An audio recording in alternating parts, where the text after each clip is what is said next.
All right, I guess we're online again. So, yeah, Decklist stream. Yay. Yay. Yeah, I can actually say stuff so it doesn't sound like I'm on my own again.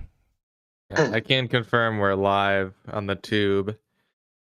So the stream has Yeah, worked. so yeah, Skygrecky. This month is definitely, stuff definitely happened this month, right? Yeah. Yeah. So, do we even want to explain what happened? Like, I don't think there's actually, like, we could make an entire video about all the changes, and it would still wouldn't be enough. Yeah, basically a lot of cards got hit. A lot. Yeah. A lot of cards. Joe? Yeah, I want to point OBS at my Discord. It's like too private. But yeah, Maid Madness has come around again this year, and this year's Maid Madness is extra spicy. Or Yep. is spicy the right word to use for this? It's like extra painful. Yeah. I mean, I think spicy is fair. It's a big shakeup for sure. That's the one thing that's undeniable. Yeah, my poor side-graded Ancestral got hit. They nerfed both my promos right after my Ancestral Recall didn't get nerfed, so I'm happy. What's your Ancestral Recall? Crossing the Fog. Oh yeah, that. Yeah. It's totally fine. Yeah. Like, maybe. I don't know. Yeah, but main thing I'm miffed about is that they burned Sanctuary like right after I promoted it, because right after I made the promo art for it, because I guess they don't like 2-mana Phyrexian arenas in the format. Messed up, honestly. Yeah. Skarga, what's nerf you're most miffed about? I don't know. In terms of just makes my deck worse, it's Culminating Chaos. But in terms of stuff where I just like disagree, I don't know, I feel like Jade Temple was a really fun card. Wasn't really think of anything it was doing that was that broken. Yeah, well, Maid Madness is the time where they go around and do no fun allowed. They slap a bunch of no fun allowed stickers everywhere. Gosh. So I got out lucky. I don't really miss Anthus's Accomplice, and this is only a personal thing, is it makes me have to say I'm gonna cast a spell on your second main so that I get my Anthus's trigger at the end step. Yeah, that's actually something that and I do find kind of annoying with Anthus. I found that annoying, so I'm happy it got changed. It is still to be seen if it's still good enough. I think like a 1-mana 1/1 with a mode that lets me cast something instant speed, maybe that's good enough. I'm honestly more miffed about the nerf to Megalokraken though, because pretty much all of the Megalokraken decks, like when I'm not playing flyers, I'm brewing Megalokraken decks. I really love the card, and a lot of those, like, you can't use Fareeb's command and like copy it anymore. Making a cast only trigger kind of kills all those strategies for me. I think that was intentional. Yeah, I mean, I get it, Yeah, but I'm just kind of sad about it as someone that liked building decks with Megalokraken in it. Yeah, and like I don't think any of the Megalokraken decks were even that good. Yeah, can't you just like counter it? Well, the thing is, it's really the good. problem is that so if you resolve Megalokraken, you just win if you're playing one of those decks. So like the decks aren't that good, because there are a lot of ways to like lose before you manage to resolve a 5-drop, but at the same time, like sometimes you do just resolve the 5-drop and your opponent can't do anything about that, and then you just win. So then I guess it makes the game really binary, which they didn't like, so they just got rid of it.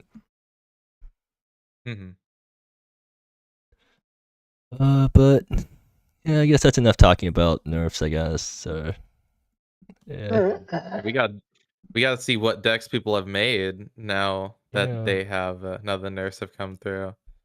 So, I guess Crush Castles is first.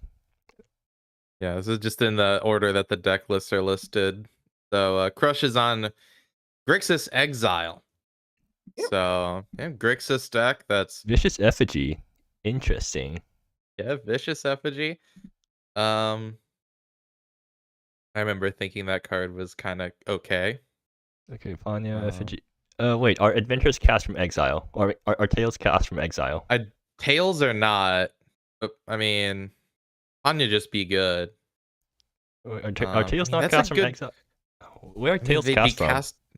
They'd be cast from the board, I would guess. But luckily, we have the. Let me pull up the rules, I guess, on them. Yeah. Like, because prepared cast from Exile. I don't. Really? Yeah, prepared cast from Exile. I'm pretty sure Tail doesn't have the same rules as prepared, but it's good to like just double check how these interactions work.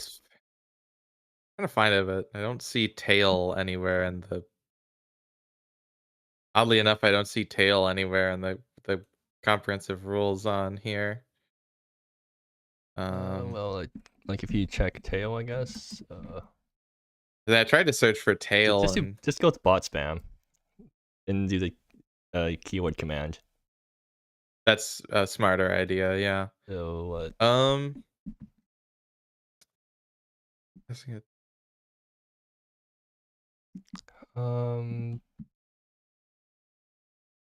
I'd figure. I mean, you're casting it. So I don't think it casts from Exile, right? I mean, yeah. I'm like, my mind would be it just casts from the board. Like that's something that with is like Cassie, which also casts itself from the board. Right. Yeah. Like being able to cast a spell from the battlefield is not something unprecedented in MSEM, so I figure just cast from the battlefield. So it's like Wizards being weird with Cannon Magic and prepared casting from Exile. Probably, yeah. I mean, this is a deck that doesn't really struggle to cast things from Exile. Okay, so really. let's actually look at the rest of the deck because I only looked at the creatures. What does Keeper of the Collection do? Because I haven't seen this card before. So this is one of the rares. Well, they're all rares. One of the legendary creatures from VHS. We cast spell from Exile. It copies it, and then you can pay a black discard card, and the next play you cast from your hand gets rerun, which is exile it as it resolves, and then when a creature you control dies, you can cast it from exile for free. And which, like this is the one odd thing. I don't think this deck has enough creatures for the amount of like sacrifice stuff it's trying to do. Yeah. Is it doing sacrifice stuff? Like like you have Keeper, you're running Autumnal Watch as one of your sources, and along with that, you also have Dire Predictions and Vigor from the Vein as two of the ways you're casting stuff from the graveyard. All those involve you having to kill one of your creatures. I don't think there's quite enough in here. Yeah. Like, I think like you really want this deck as a token generator. If you could have something that lets you make tokens, you know. I don't know what card that would be. You know what? This deck should be on Fairy Infiltration. Fairy Infiltration? Yeah, 1 mana, create a 1/1 Fairy, scry 2. It's so good. But it also, the problem is that it doesn't do that much for your deck otherwise. I mean, yeah, I guess it does. Okay. Fine. I've just in my playtesting, I love the card in my deck, so I just assume everyone will want it. So anyways, the cool things that this deck can do is that the Orchestrate is kind of weird. Okay, they're using promo Storm Surge, so we can't see the rules text for it, but Orchestrate is kind of weird in that it's different from all the other trigger on cast abilities in that it triggers after the spell resolves. So that means if you orchestrate something and then cast one of your creatures, or cast Keeper of Collection or Blessing of Zatar, it comes into play, and then Storm Surge, and then it comes off Orchestrate, and then you get the copy immediately. I say I'm surprised also that even it did get nerfed, but I'm still surprised not to see Cultish Sorcerer here. I feel like that's a slam dunk in this kind of deck. Like ETB trigger, you can cast it from exile. You get a right. decayed creature that even at 2 mana for the premonition, even after the nerf, I think it still would be a great fit in this deck. I think Crush just didn't know that card existed. I didn't know the card existed until it got nerfed. So, I mean, I relate. Well, yeah. I can relate. But yeah, like they are running Sprout Thought, which is interesting. Like they're like really trying to go hard on the orchestrate synergies with the cast from exile. So they're running Sprout Thought, which is not a very good card. Like why does a card with Orchestra? Why does Sprout Thought? Why is it a Serum Vigilance instead of a Preordain? This card would be so much better. Preordain's really good. Yeah, but it's like Preordain. You have to go through hoops in order to get to Preordain. Yeah. Okay, but other than that, I guess there's not much else to say here. They got some answers in the sideboard. Yeah, I mean, this is a pretty classic sideboard. The only odd option, the only thing in here that's like unusual is Brutalize, and it's obvious why that's in the sideboard over like an Exunt, because it can cast from exile. Yeah. Well, I'll give this deck 5 chili peppers. I mean, it is very cool. Yeah, for sure. I'll give this deck. I think I'll give it 4 televisions. 4 televisions? Televisions. Wait, no, it's only because I keep. Yeah, but it isn't a 3 out of 5. I don't think I can't give it 4 mouses for Panya. Are we also doing number ratings for these guys? Like, do you think we're good enough to rate the decks out of 10? I mean, they're all just gonna be 7s. You know what? You're right. This should be it. No, this is actually less than 7 because it's unproven. Yeah, I don't think this deck is that strong. 6.5?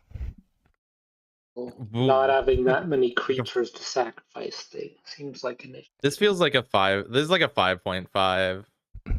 Sure, let's be a bit more critical. Or yeah, let's. Because also like fun. I think it also kind of lacks ending the game potential. Even of like Panya's their only real finisher. You've got Vicious Effigy. But I feel like what issue is it doesn't have that much like early game stuff that actually does something. Yeah, so you can't make use of, you can't like push. You've got a lot of card advantage, but a lot of the like burn or something, I feel like you're just gonna get run over before you can use all that. Yeah.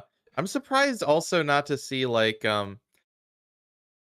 what is it? The red adventure creature that can cast something from your that's a tail creature. Oh, yeah. What was the guy? Enraptured Countess? Enraptured Countess, yeah, but yeah, that's a tail creature. And that thing does exile and it's exile and copy. Wait, so that does mean you cast from exile, right? I think I'm surprised not to see more cards like that, because you get like that's a really good way to cast stuff in exile. I think Castles just said in Discord that Tails now casts from exile. Wait, what? Really? Okay, so due to a rules update. I guess they. Oh yeah, it does say that in. It does. The under May Madness, yeah, with the 29 artifacts and books, Tails may instantly prepare spells, and Tails are now cast from exile. Oh, okay, so. Okay. So they're copying extra turns. Cool. That is true. Yeah, you copy. I mean, you copy that. That's pretty good. That actually, this adds this turns this into a 6. Yeah. Actually. Okay. Yeah. So like, turn 4, you play Blessing of Zatar, and then end of turn you flash and Panya, untap, play a land, do Panya Tail, and then take 2 turns. Yeah, that actually sounds like a reasonable thing to be doing. Kind of good. Yeah. That to me makes it at least a 6. That is a big improvement. But I think we've said our piece. I think we got a lot of decks to go through. It's been 14 minutes. We don't actually have that many decks to go through this time, right? It's like only it's less than how many people we had like a few years ago, right?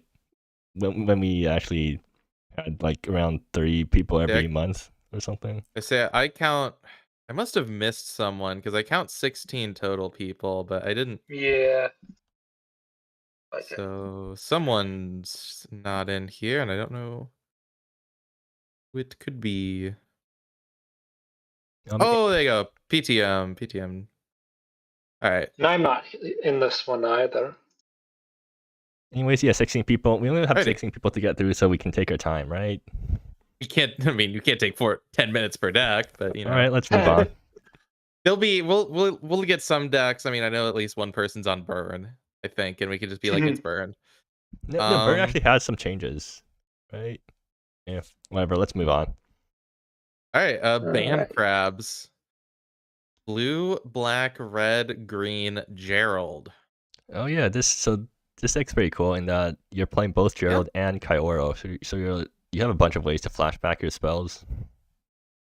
Just pure madness, really. And for burning up, burning up is definitely a very good spell to keep flashing back. For sure, yeah. I mean, yeah, seems like a pretty solid, 4-color control deck. It's not control. I'm pretty sure it's mid range. I think. Actually, no, it's Jaro Champion. That's like. What do you call a deck that has Jaro Champion and Kyoro? Mid range. Yeah, I think you call that mid range. Jaro Champion is one of the mid range 1-mana creatures. I thought it's more of a tempo creature. Every deck is a tempo deck, really. Really? I mean, we came up with the name tempo, but every deck every deck wants tempo. You know? Right. Yeah, but I don't think this is prioritizing tempo. I mean, I think this is mid range, but yeah, it probably is. Yeah, I think mid range. I don't.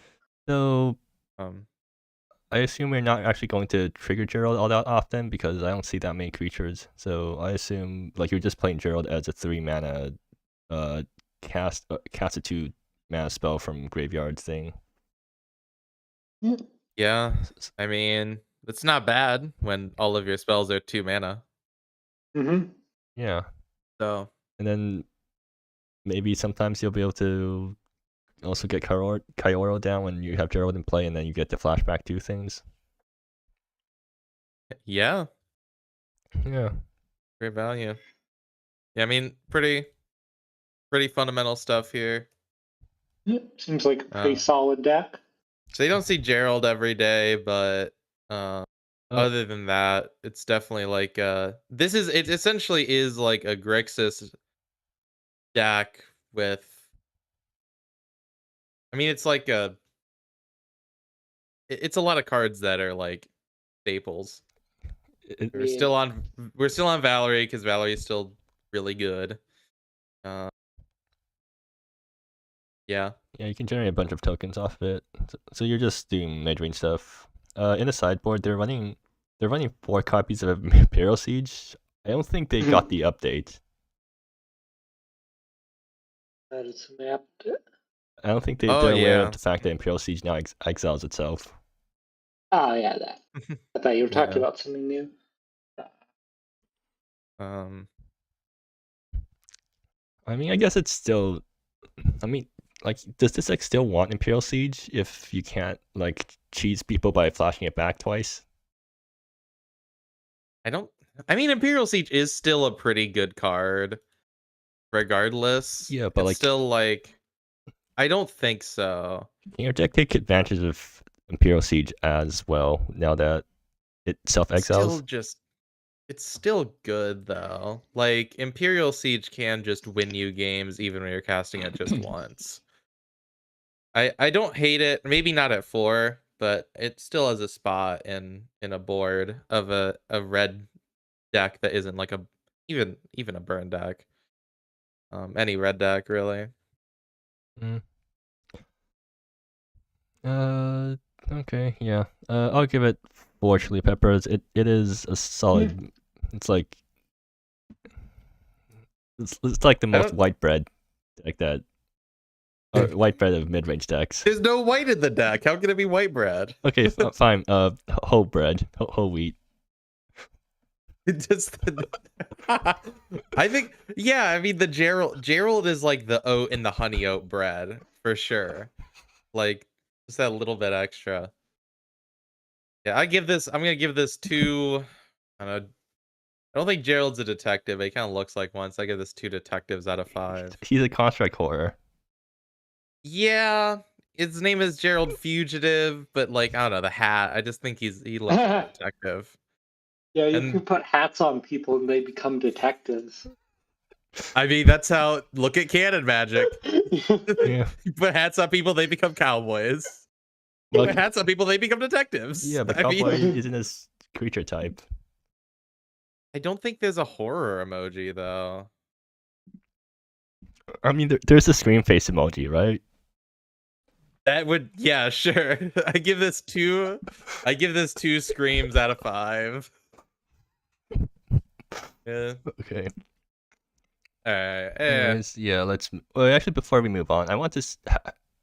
Yeah, okay, they are running all land types for burning up. Just double checking that they didn't like accidentally forget to run a land type. Okay. Ranking, I think it's pretty good deck. Yeah. Sure. 7. Yeah, I mean, something's got to be a 7. All right. I mean, yeah. All right. Okay, Asti, go ahead. Oh, it's mono blue flyers. Deck's a little different. Not very different, but big addition is. I don't really remember what this deck was like last time I played it. I'm gonna take a lackey. I've noticed that you've added one more accomplice to your deck. Yeah, so I got rid of Swarm of the Dispossessed and Crystal Catcher from the deck. Are the losses? Swarm of the Dispossessed. In my mind it would be like so cool. It's like does everything I want to do, but just like only scaling every upkeep kind of just was too slow, and in most games it didn't do anything. And the thing, like with the amount of counter magic, because I went up to, I'm on 4 Loftia Niles now. I'm on Sinkhole instead of Invalidate. I think it's better. It's like a really minor difference, but I think it's better in like certain random situations. And it has way more art choices. But with more in-hand counter magic, I was less interested in having on the board counter magic. Yep. With Crossing the Fog, you can still present a lot of counter magic. Like you can have a lot of face-up counter spells. Anyways. And then yeah, I'm trying out 4 Anthus' Accomplices. I just think, like I said, I think this card really fits in. Being able to flash in, I mean, being able to flash in a Lysandra's Accomplice. There's less stuff without flash now, but I still think it's useful. And you know, worst case scenarios, if I have a Panya out, or if I have like a towel from the board or something like that, I can cast a spell on my opponent's turn. Cool. Wait, are you not running this?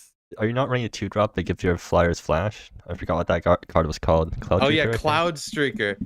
Cloud Streaker, I think with the number of, specifically with Anthus' Accomplice, doesn't make sense to run both of those, I don't think. And picking one, I would rather have the 1-drop for mana curve purposes over a 2-drop.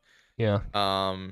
Especially since I'm adding Lysandra's Accomplice, which Lysandra's Accomplice, cool card.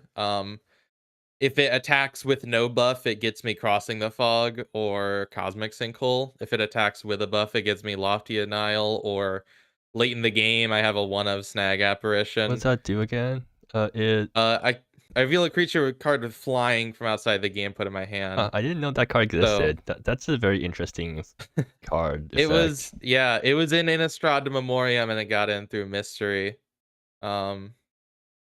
Yeah, really cool. So I have like an extra Far Wandering Guardian, extra Powder Scatterer, and extra Panya in the board. So I can have Snag Apparitions. Like if I have a big board, get Guardian. It gives me options. Yep. So I quite enjoyed the play patterns. I just play tested, goldfishing, but I like the play patterns of Accomplice. So I was happy to put in the deck. Other than that, pretty much the same. I added some Griffin countries. I think I just wanted more Far Wandering Guardian effects, and Griffin Country I think is the best other one. The one with Beckon, I'm not really interested in. Griffin Country being able to search my library for a flyer is better upside than the Beckon one becoming a creature. Stormcaller Sentinel, yeah. Yeah, and that's the deck. So okay, cool. Yeah. Still pretty much the same bones, but some of the meat's a little different.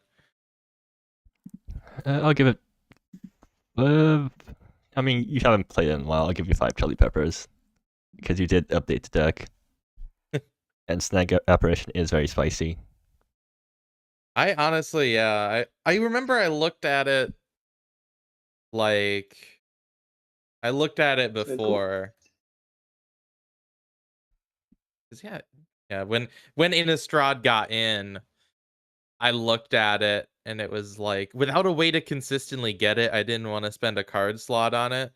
With Accomplice being able to fetch it, having it as a 1-of is nice. All right. 7.5, I guess. Like, because Flyers is proven deck that does stuff. It does. It has made it to the top X before. Yeah, this is true. You could have actually won. You could have actually won a GP if you didn't lose in the semifinals. I mean, isn't that true of all of us? Yeah, but like if you made it because like I was the other player in the finals, and I was on ramp during that GP, and I definitely would have lost to your deck. See, I think we matched up. Yeah, and I lost to you because ramp has a horrible matchup. I just destroyed you. So yeah, but if I win, they might end up hitting. They might make Crossing the Fog only discover 2, and then I wouldn't have a deck anymore. So I got to be careful. Got to keep it niche. No. I run that in my deck, so hopefully that doesn't happen. I mean, it's so good. Yeah. You draw 3 cards for 1 mana. Like, obviously, it's not that perfect, but great. Well, it draws you 3 cards if you're already winning. Or it draws you 3 cards if you're doing well. If you're like on the back foot, it doesn't draw you if it doesn't draw you 3 cards instantly. The way I think about it is it's definitely the biggest like win point swing of like if you're at a game where you got like a 60% chance to win and you have a Crossing the Fog and you play Crossing the Fog, your chances go to at least 80% just with that one card. Like if you're at a 10%, it's not going to make it a 30%. It's going to make like a 15%, but when you have, even at a neutral board state, adds so many percentages to your win rate just with the card advantage. And it's good any turn. It's good turn 2 because in this deck you're guaranteed essentially a creature on turn 1. So you're going to get at least 1 card off of it, and if you want to like, I need to slam this now, my hand is booty cheeks, I took a risky keep. You can do that. So is good. And then second best card is Fairy Infiltration. I really love Fairy Infiltration. Yeah. Moving on. PTM is on burn. On burn, yeah. With 0 changes.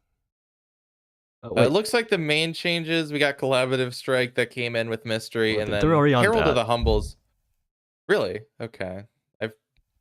Or at least last Forgot that month's deck. burn deck was on Collaborative Strike. Yeah, that's been. I mean, Actually, let me check last month's GP because I played against the burn deck in the finals. set's only been out for like 3 months. It basically like it just came in yesterday to me. Same. But I think the only real difference then is Herald of the Humble, which I don't think people were playing. Or no, that card. Yeah, they were playing it last GP. I was like, that card got nerfed, actually. It just got nerfed now. But I don't think, I mean, people haven't been playing, or people did not play Herald for a very long time. It's only in the last however many GPs that people realized that Herald existed and should be played. Like, Herald's been around for ages. Like, this is not a card that has been coming to the format recently. I'm surprised it wasn't decided it was good enough before. I mean, it's kind of a meta call at the end of the day. No, I think it's because like the previous burn decks just weren't on as many creatures. Like, so if you go through the history of burn, from what I remember at least, so like back in 2021, most of the burn decks were on called Axlinger, I think.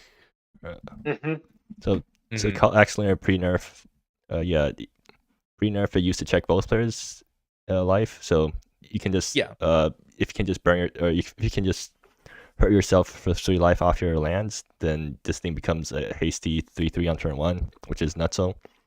And like that sort of deck doesn't want to play Hero of the Humble because I mean Cult Axlinger is a 1-mana 3/3. Yeah, this is the thing of like, because when I like first came into the format, which at this point was, I guess like, it was 2020. Like before Axlinger was a thing, like this feels like a very classic burn deck to me. Like once Axlinger went away, this was what burn decks looked like before people were on like Hatsua's maneuver.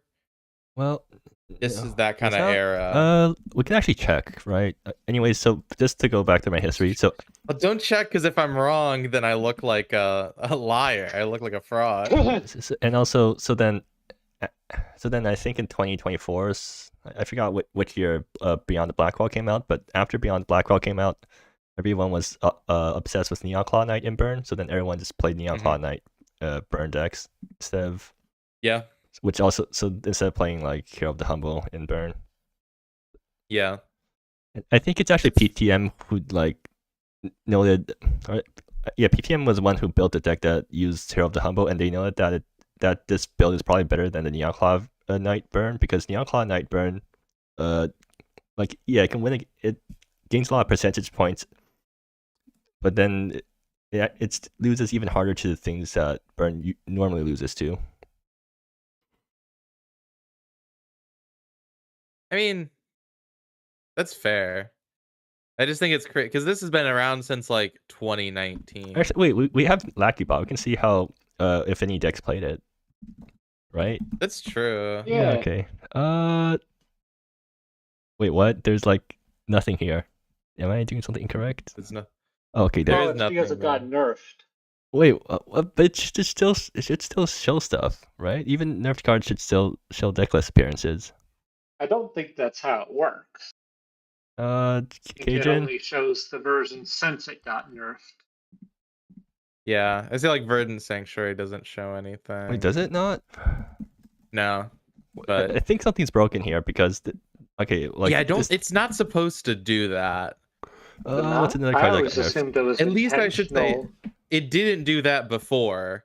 Oh, what? Okay, yeah, something's definitely broken. I've seen that a bunch before. Like, it used to be that when you looked up a card, it would just show you the decks that had been in, and then you'd click on the deck and it would show you this card's been nerfed since this deck was made. Okay, It shows you that. It was doing that like on like just a few days ago. I'm pretty sure Cajun broke something on the back end. Can someone ping Cajun about it? Yeah. Because I'm streaming right now, so I don't want to try to ping people on Discord. Yeah. Okay, but I guess we don't know what Hero of the Humble was being run in before. Holding a mic with one hand, it's hard to type. Scargo, you didn't want to type. It's just. But Yeah, I mean, this is burn. The burn deck. Yeah.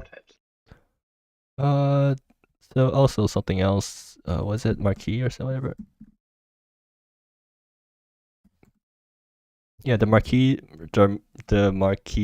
Devonport. So I've never seen this card before. The Marquess Devonport, that thing's also a 2-mana 3/3 with the 2-mana 3/3 haste with the drawback that deals 2 damage to you on attacks. I'm pretty sure that's just better than Banish, or that's just better than Herald the Humble in Burn. So I'm surprised they're not on at least one copy of it. Like, yeah, it's legendary, but like that deck, like Burn already hurts itself so much though between like Suitor and Banish Companion. Yeah, but you don't care, right? I mean, at some point you do. There's some point of summation of damage where you do care that you're hurting yourself to the degree that it's meaningfully bad for you. I think, like, and I think if I'm on the Marquis Devonport and you're also on Banish Companion, you're also on Suitor of the Sea, you get to that critical mass, and you're on Rakiri Dissident even to a degree. It adds up. But I mean, this is burn, right? I mean, I give it I'll give it 1 flame out of 5. I also noticed that they're still on exhilarating prescience. Like, is that card still good post nerf? Because I don't think the reason Burn ran prescience is that you could just board into a prescience plan and then you can just play as a removal based control deck and outvalue people with prescience. But now prescience only draws 1 card, so it doesn't do that. So I don't know why. Like, do you still want this thing in your Burn sideboard? What matchup is it even for? Yeah, I mean, it is still card advantage, at least. I mean, it's a mini... And selection. Yeah, I mean, it's a Phyrexian Arena, still, to a degree. Do you want to play Phyrexian Arena in your Burn sideboards?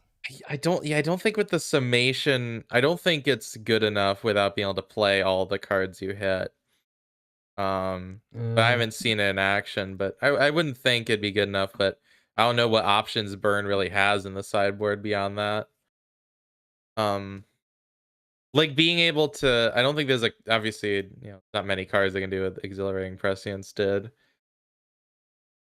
I don't know if there's another piece that you can use to play the game like that. No, there is absolutely not. Like, Prescience is very unique in being able to do that. Yeah, I mean, it was a crazy card. So, I mean, probably worth it. Run 2, see if it still does anything. If it doesn't, find something else. You know what this reminds me of? This reminds me of Outpost Siege in Burn in Canon Magic. Yeah, that's what I mean. For some reason, like, I have very strong memories of basically Burn decks back in Con Standard running Outpost Siege in their sideboard. Yeah, I mean, in that sense, it's just better than that. Yeah, also power level. Except that it costs 2 red instead of 1 red. Yeah. Yeah, like I said, I give this one flame out of 5. Yeah, okay, but 3 chili peppers, I guess. Like, it's Burn. It's the same Burn as. What's 1 level to you then, Ricky? If the same Burn is 3. Well, but the thing is, Burn is actually interesting. So, or at least it is still relatively interesting to watch. 1 chili pepper is a deck that is both boring and also something I want to watch. Okay, I mean, yeah, that makes sense. You'd think about more from like the commentary side. All right, moving on. Or wait, we have to rate. Oh, we have to rate this. Give it an 8 or 8.5 even. Like, really? Burn's really powerful. Like, the only reason I was able to win against Burn last GP was because my deck's Busto. Like, my deck had the curve of just dropping down an austere instructor with a rail line. I mean, that's your deck, though. Yeah, I definitely would not have been able to win against Burn if my deck wasn't able to just use austere, like play down Austere Instructor and then make a 1/1 Paralysis guy for 0 mana.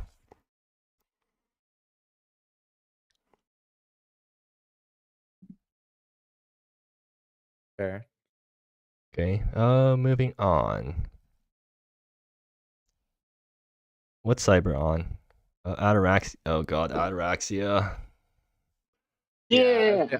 I was very unhappy to see this matchup because I just saw 4 of Chew the Scenery, and I immediately contemplated getting in a car and wrapping it around the nearest light pole. Don't worry, you can counter it. This deck looks awesome. That is true. Like, this is I'm definitely giving like this 5 chili peppers already. I say this is definitely 5 of, I mean, I guess 5 trains, really. I mean, it makes good use of the new rail lines. Okay, it's definitely spicy. What does this deck do? Can someone please explain to me what this does? I might get it wrong, but I believe the gameplay of this deck is it uses the nerfed rail lines, but it uses the rail lines and it uses a lot of mana producing artifacts that have an artifact based mana base. It's only on, 14 lands. From there, it uses Chew the Scenery to blow up its opponent's creatures and blow up the opponent's lands because all of its lands are in the hand. From that point, it uses either Vundikin Devising or those lost to the waves to animate the rail lines or their other artifacts to become creatures, at which point you swing in and your opponent has no creatures because you blew them all up with Chew the Scenery and your opponent dies. Also possibly mix in, also into Suyu's Masterpiece is still really good. So that's how I believe the deck works, just based on looking at it. So it's kind of got mixtures of like the old kind of very stacksy artifact decks where it's got like Glistening Chalice, it's on stuff like that. Yeah, it's running a bunch of 1-up hate rocks in order to fetch with those Lost to the Waves. Yeah, both in the main board and some more on the sideboard. Titan Snare. What decks does Titan Snare actually hit? Because like none of the decks that like to ramp actually play 5-mana spells. They just play 3-mana spells that have a flashback of 7. I mean, Panya is a 5-mana spell. Oh yeah, good point. Yeah, but do you want to popular. spend 2 mana to answer something their 1-drop can do, in addition to attacking you? I mean, it's a 1/1. It also it also deals with like it deals with Observer of Aeons. Yeah. Like I'm just going through now. I mean, yeah, Observer of Aeons is big enough. The mode on Panya, it's bigger mode. Ioro? I guess it does stop by Kaoro. Like all the Arcasia or Arcasis. Another one. I mean, they said that. So yeah, I mean, there's some stuff here and there. Yeah, so like Titan Snare actually stops mid-range decks. It doesn't actually stop ramp decks, because ramp decks don't actually play expensive spells, but mid-range decks do. Yeah. I mean, that's also the thing. As a 1-drop, where you're mostly like the sideboard is mostly those like pieces that you're gonna tutor off of those Lost the Waves. It's not very costly to run one, and running one is all that you need to run, versus a deck that's trying to get an Observer of Aeons down, stuff like that. Apparently, they're also running a high-end security, which makes players not be able to spend more than 5 mana. So like they're really biased against 5-mana stuff for some reason. I mean, blame the cards in the format for that, really. Whispering Halls. I've never seen that card before. I don't. Really? You've never seen Whispering Hall? I never seen it played, so I never looked for it, so I never saw it. I feel like it is like it's the rung below like actually playable cards like this, like actually playable artifact. Like it is 1 mana. Mystic Minds, I guess. Floodgates. Floodgates? Like that's thing, it's 1 mana. It's runnable. There's not a lot of decks there trying to attack or block alone, really. I mean, the block alone is probably more relevant. Oh in yeah, any case. good point. Because so it basically gives all your guys menace. Wait, does it actually do that? Gives all your creatures Well, menace? no, like if you attack with 2 creatures, your opponent could block each one with 1 creature, Is that... and they're not blocking alone. Wait, what's blocking alone actually? Okay, what's blocking alone described in the comprehensive rules? Because I don't actually know like blocking alone actually counts as. Do you want to do a judge call just in the middle of the stream? No, okay, here we go. So just take like Craven Hulk, which is a creature that just can't block alone. Although it can't be the only creature you declare as a blocking creature, it can be the only creature that blocks any given attacking creature. Other blocking creatures don't have to block the same creature Craven Hulk does. Oh. So if something can't block alone, that means that it can still be the only creature blocking an attacking creature. I see. Yeah, I think if 1 mana artifact give all your creatures menace, it would have seen more play by now. I reckon. Yeah. Yeah, definitely a very cool deck. I'm probably gonna cry when I have to play it. Don't worry. So I did play against. I guess I did play against this deck in League before. So the one thing about rail lines post nerf is that they're really weak to 1 mana counter spells now. Like if you Cosmic Synchro their rail line turn 1 rail line, that's basically a Stone Rain that sets them back 1 turn. Yeah, that's the one thing. I feel like a reliance on spells for mana should match up well against my deck that counters spells. We'll see. I mean, you're just hoping to... So you're hoping to win a coin flip, and then on turn 1 you pull up Cosmic Synchro, and then they're forced to either not play out their rail line, or... Like, if they open their hand with just a single land plus a rail line, then they're kind of forced around the rail line, and then you just Cosmic Synchro that, and now they're screwed. Even if you lose the coin flip, it's not like the deck has any 1-drops. You can just counter the turn 2 rail line. Well, no, if the turn 2 play. If you lose a coin flip, then they can safely go turn 1 land rail line, and then you can't blow up the rail line anymore. So then they can... Yeah, the rail lines counter their other spells. Yeah, but like you're trying to go after their mana, right? You're basically trying to Stone Rain them. Yeah, I'm on a blue. What am I gonna do? Blow up an artifact? Like, come on. You know? But we'll cross that bridge when we get there. But super cool deck. A really cool build. Chili Peppers. Definitely. What's this deck even called?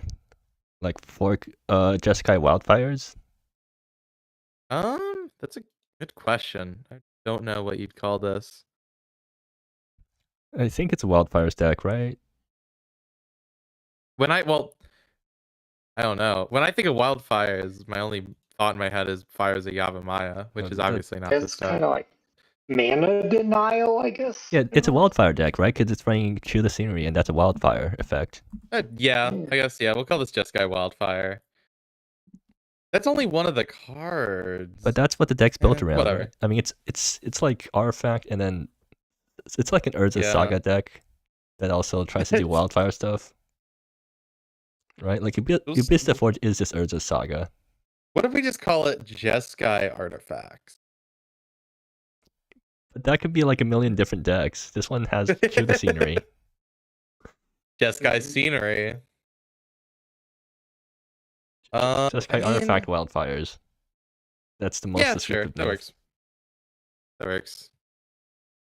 It's not like what we call the decks in the stream really matters. It does, because I will come back here to reference what names to put for the thumbnails. So that's your mistake. That's something that you can remedy. I mean, ideally, if when I do thumbnails, usually I just ask the people playing. Yeah, I mean, I do that too. What do you call it? What do you call your deck? But sometimes I ping them and they don't respond because they just went to bed, and I want to get out the video before I go to bed. Oh, I don't even try that. I used to try that. I gave up on that life. Putting out videos as soon as possible. Well, if you don't put it out immediately, you're not going to remember to put it out later. I mean, you're right. I've done that a lot also. Like, I'm still sitting on the Antediluvian review. Yeah, you still... No, because I got a fourth of the way through editing it, and I had to go to work. Also, that was yesterday.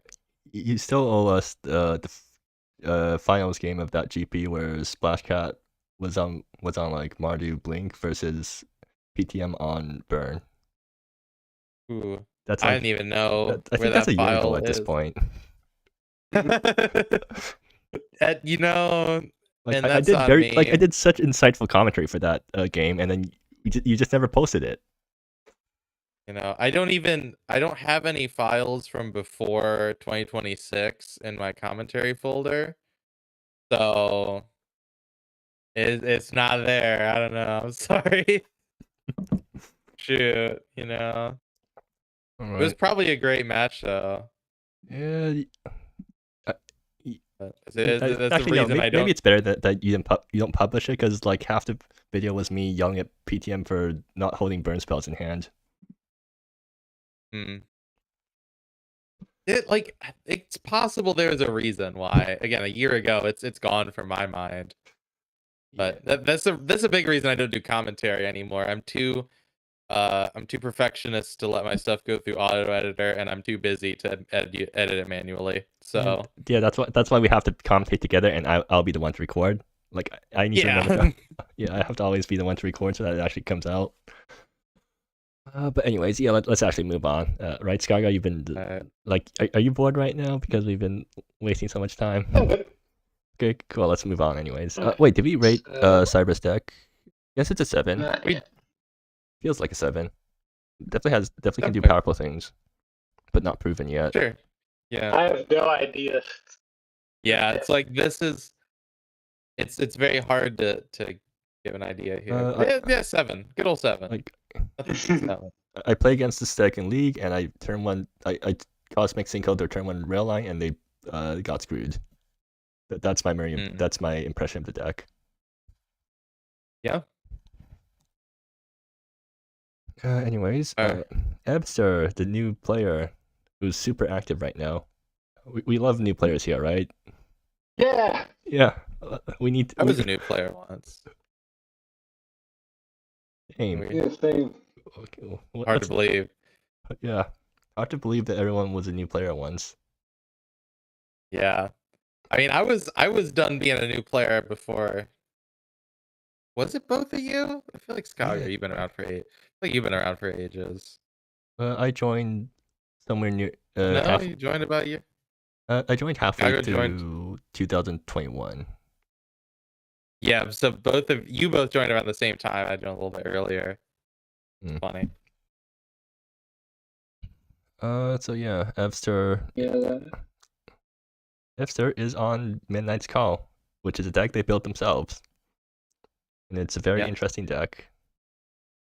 I'm surprised to still see Lose Your Mind here, and don't really know when you're ever going to get that memory cost off in this deck. Apparently it's actually not that hard to get natural memory costs, or no, not memory. Yeah, it's actually somewhat. You do just get 7 cards to your graveyard if you're just playing a spell-based control deck, or not control. I mean, like paying 5 mana for the memory. You don't care about. Or I mean, that's just your backup plan. The main reason you're playing this card is for 2 mana instant speed draw 2. A good percentage of the time. I don't see this deck filling up the graveyard like that. I mean, you have card draw, but you don't have any other card draw to discard. You also don't care that much. You can just dump your. You can just discard. Like, I mean, like you know, discard like Drown Amidst the Cosmos. Like people played Spirit Script, right? Like, people played Spirit Script and they just run out that card on turn 2, and they're reasonably happy about it. Like draw 2, discard 1 instant speed is fine. Spirit Script has like a whole nother block of text though. That's like but the important bit. Like, no one's really playing Spirit Script to draw 2 and discard 1. They're playing it to draw like 5 off their C cash. Yeah, and you're mostly playing Lose Your Mind to draw 2 for 2 at instant speed, but in the early game, sometimes you do have to just play out your Spirit or Lose Your Mind, and in that case, it's kind of like Spirit Scripts, where sometimes when you're playing a Spirit Script deck, you just have to play out a Spirit Script early because they're in hand. This one. You don't seem to have that many like fetch lands. Oh yeah, that is something that I commented on. So when they showed the deck to me, I said that they should really run some more fetch lands in their mana base, but they were too lazy to update the mana base apparently. like they didn't feel like they wanted to. But what? How did he say it? Like they felt like they didn't want to bother with doing more for the deck. I think that is fair. Like, mana base is the worst part of building a deck. I definitely agree with that. I still don't know how to do mana based math. I'm just like going completely blind every time. What you do is you add utility lands you like until you're constantly getting mana screwed. What is this, MSEDH? Gosh. I mean, like, my mana base is I play a monocolor deck, so I just don't have to worry about it. Because whenever I play a monocolor deck, I still get color screwed. How? I don't even know how you even find that many utility lands that you want to play in a monocolor deck. I mean, well, for most recent monocolor deck I played, Flights of Fancy, it's because I wanted a lot of legendary lands. Champion lands, partly. Yeah. But yeah, this is cool. I mean, besides the mana base not having the fetches, I guess I can't. No wait, they're running okay, so they're running 4 Rampant Summon and 4 Shifting Blades, and how many basics without fetches? 6. Yeah, so they're running 6 basics without any fetches, or I guess Wayfarer Shrine technically counts, but still, like, if you're not going to be running fetches, you don't need to be running pain lands. There's better lands to be running if you're not running fetches. Yeah. Yeah, but it is a mana base, and it's not optimal, but I don't think it's gonna like. They're going to lose. They'll probably decide like one game. They're going to lose games because they can't turn off their pain lands because like they open Nebula plus a basic plus, and then they draw 3 pain lands in a row, and they're just going to die to that. Yeah. I feel like that's going to happen at least once. If you're not going to be fetching, you might as well just be on like the temples. But temples? You mean palaces, right? Yeah, I mean palaces. Yeah. I mean they're palaces are kind of like temples, right? Just kind of took a. I mean, palaces are like religious buildings, I think. What? Not. I mean. I think that's the other way around. Temples are religious. Royal. Hey, like a palace can also. I mean, palace can hold many things, but they're both big buildings at the end of the day. That's what really matters. I mean, a bunch of land names are just big buildings, right? So that doesn't actually describe anything. You could just call it castle or something. Yeah. When are we get? I mean, there's already. I mean, we should get a castle cycle. We need to introduce cycles for as many large buildings as possible, and MSEM. Sure. We already have a bunch of castles. Do we need a shrine cycle? We already have a castle cycle. A cycle. There already is a shrine cycle. It's the Pancho common tapland cycle. Oh my gosh, that is right. Gosh, yeah. Wait, so Pancho has both shrines and palaces. Shrines and palaces, yeah. We need a palisade cycle is what we need. That would shake up the format. Yeah, I don't think there's any palisades in the format yet, so yeah, that would. Really? There isn't any palisade? Or maybe I'd spell it incorrectly. How do you spell it? Is it? Oh, it's one L? There isn't. PALI. Okay, so yeah. Okay, so for anyone who's looking to get a set into MSEM, we have a request of you. Yeah. Alright. I mean, but yeah, cool deck. Cool. Do you want to even? We should probably talk about the spells as well. Okay, yeah. So let's talk about what the deck actually does. Gosh, yeah. I mean, it's a Midnight Skull deck. So basically, your game plan with the deck is that you're playing 8 1-man rampers, and then you're playing so you're trying to do turn 1 ramp into turn 2 recall forgotten aeons, because you know that's the classic ramp start. Primal Surgeons got. Oh yeah, wait. I didn't mention that Primal Surgeons got nerfed, even though that's like the biggest change for me. Oh yeah. Yeah. Primal true. Resurgence. Okay, so Yeah, all right. Primal Resurgence is no longer a turn 1 ramp, so the available turn 1 ramp that's available. I can't speak. So the only 1-mana ramp that's available that is remaining, it's either it's just Nitrous Renewer or Mana Dorks. So like you don't have Primal Resurgence being like unanswerable turn 1 ramp anymore. And yeah, Epster decided to play Nitrous Renewer as one of their turn 1 ramp, which means that you have to run 26 lands. But you also do want to run lots of lands for recall anyway, so yes. Yeah, this deck's got really good card draw. Yeah, it's definitely something. It's running 4 copies of Evoke Maelstrom. Like that's not something most decks would do. We're just drawing cards. I mean, cards are good. I mean, they don't like drawing cards. They're just trying to draw a bunch of cards, and they have absolutely no removal in the main deck other than cheating out big guys that might blow up your opponent's board. Yeah, other than making it sacrifice stuff. I mean, who needs to remove stuff? Yeah, there's just removal's in the board. Just got to be boarded in.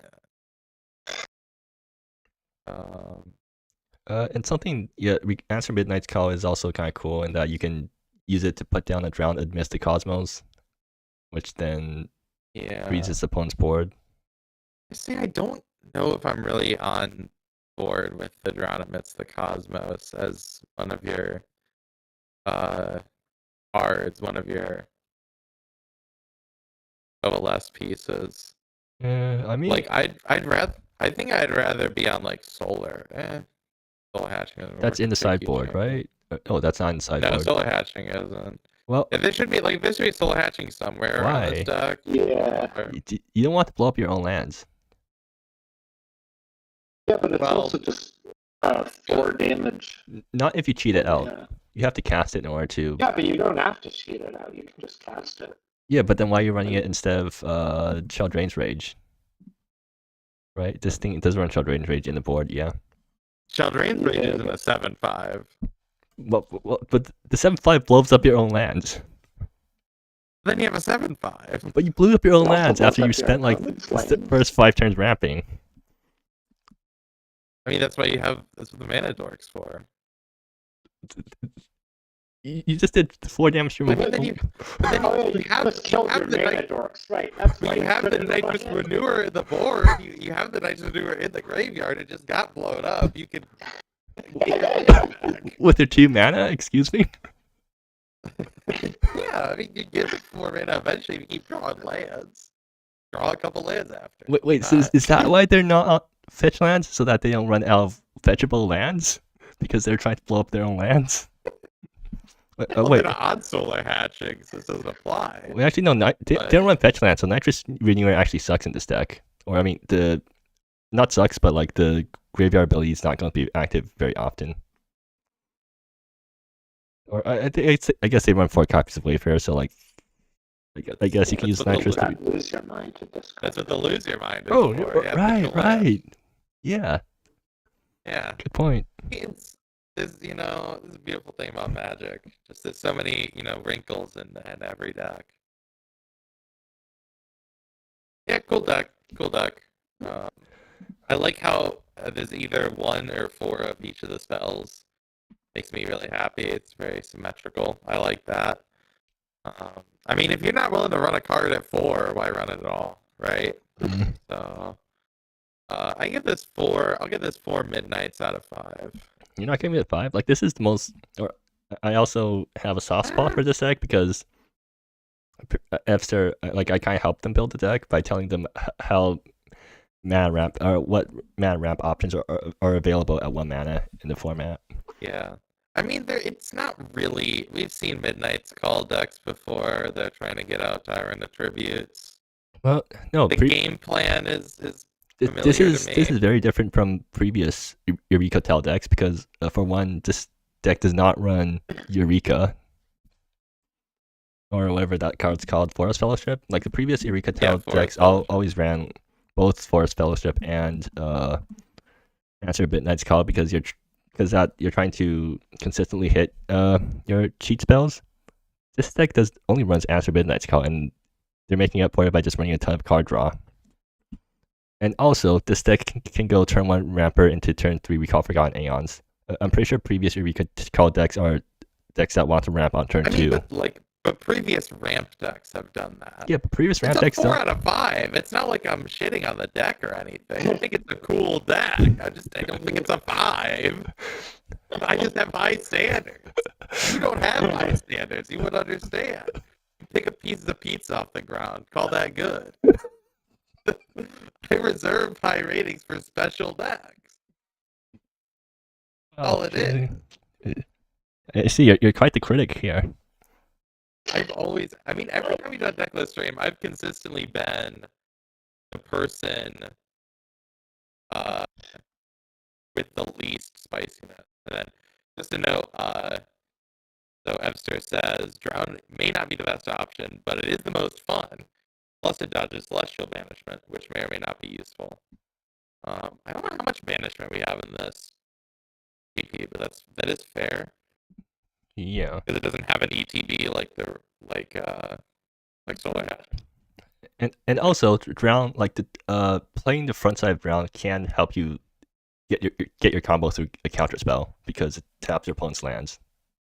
Yeah. Like on 6 mana, you can drown them, and then you drown them to force out their counter spell, and then you answer Midnight's Call and put out some other thing, and then you win off that, I guess.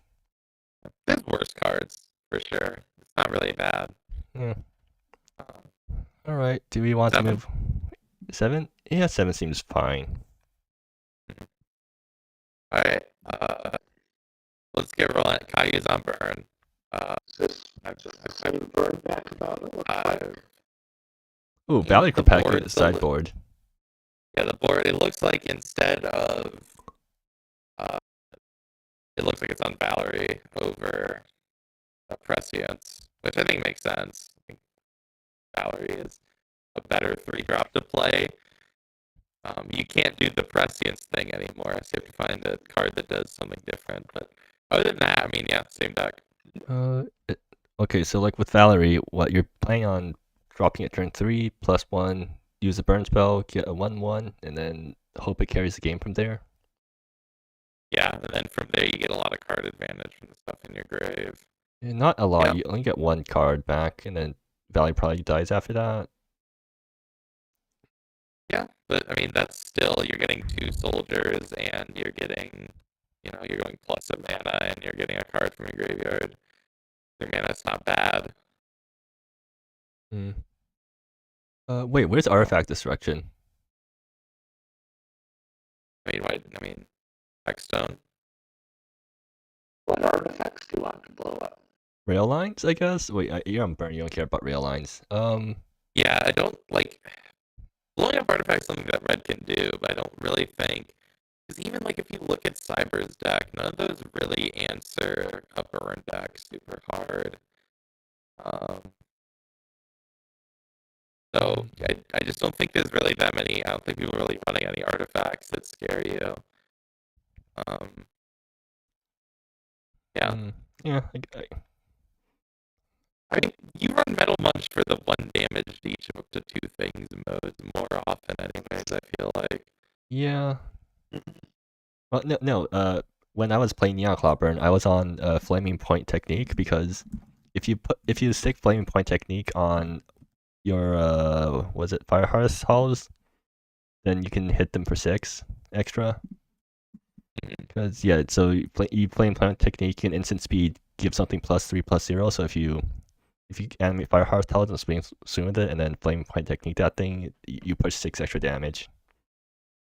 Yeah. Which is like a blow up potential somewhere. And then, I mean, this deck is on Neon Claw Knight. Or not even doesn't even need to be Neon Claw Knight. It just, if you have Firehearth Halls, and you can put Flame Point Technique in your sideboard as an instant speed Artifact Destruction spell that can randomly deal 6 damage. Yeah, I mean, that's fair. I mean, I don't think you need, I don't know if you really need, Seer Flush in this board. No, Seer Flush is good at killing big stuff like Infectious Eagles. That's fair. I mean, Fire Eraser? Do you need Fire Eraser? I mean, Burn is burn. You're on 3 Shikai readouts. I feel like you can instant speed though. Yeah, instant speed burn is good. Really anything unless you go off of Valerie, but then you just have no way to play a long game. Or even a medium game. So decisions. You only get 15 cards, you gotta pare it down somehow. Yeah, one flame. I mean it's burn. Okay, 3 chili peppers, probably a 7.8. Yeah, 8. Yeah, PTM second and 8 is also an 8. Yeah. Okay, moving on. Epid is on red green Stompy. 4 copies of Blood River. Oh, 4 copies of Blood River. Yes, some of them prefer Terraforger really is good with them, but besides that, I'm not sure why the full 4 are there. Because most of the creatures in this deck are really good to haste out. Like if you like Wade-Freed Rough Runner or Rough Rider, if you can haste that thing out, that swings for 5 immediately. Elven Wild Ranger, if you haste that thing out, you can flip it immediately. Yeah, I don't know if these cards are good enough to flip that you want to be on 4 Blood Rivers. You just have to hope to not draw them. But then you're playing 4 of them. Yeah. You could play like, it's not really like super great with Terraforger Rookie. You can just run like 2. What? No, it's not so with Terraforger. It ramps you by 1 and you get to swing at the 3/1 immediately. It's a 3/1 though. Yeah, like imagine if there's a card that 2 mana, or if there's a 2 mana 3/1 that when it entered it ramped you by 1 and gave itself haste. It'd be good. Yeah, It's exactly. not worth running 4 Blood Rivers. Good. I mean, I guess you could probably go down to 3 Blood Rivers here because it is. Okay, maybe Epid thinks that they're going to be fetching Blood River really, really often in this deck. Like, I can see it of like, I mean, even just, like, if you look at the cards, it's like, I mean, Earthshaker, Behemoth, you can just have attack of the 5/5, same with Rough Rider. You can get Asalia to put plus counters on your creatures right away. You can get Elven Wild Ranger to flip later in the game. Oh wait, Asalia. Yeah, there's a shocking amount of uses, really. Yeah. Actually, Asalia makes it a lot better because you can you put you use it to cast a creature, it gets a counter, and then you haste it and swing with it immediately. Like that's a pretty huge swing. Yeah.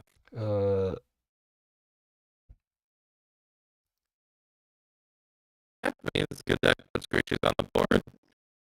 It's pretty strong. Cool. Yeah.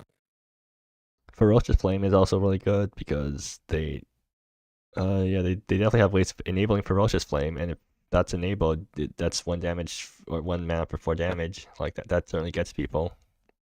You put Boundless Strider and Terraforger Rook here. You get Asalia to put him out. That's good enough. And then backside Wolven Wild Ranger and both your big stompy creatures do that. Yeah. They're also running Sunwash Spires, so they just really want to fetch Blood Rivers. Like this is fetch Blood Rivers to deck. It must be goated. Just numeric, just speaking. I mean, really want Blood River. Yeah. Good card. Yeah, I give this deck. Hey, did you know that the card Stand as One exists? It's a really weird card. No, I've never seen this card before. It's a card. I mean, like it's. It does a lot. Yeah, like just. I mean, that's already pretty close.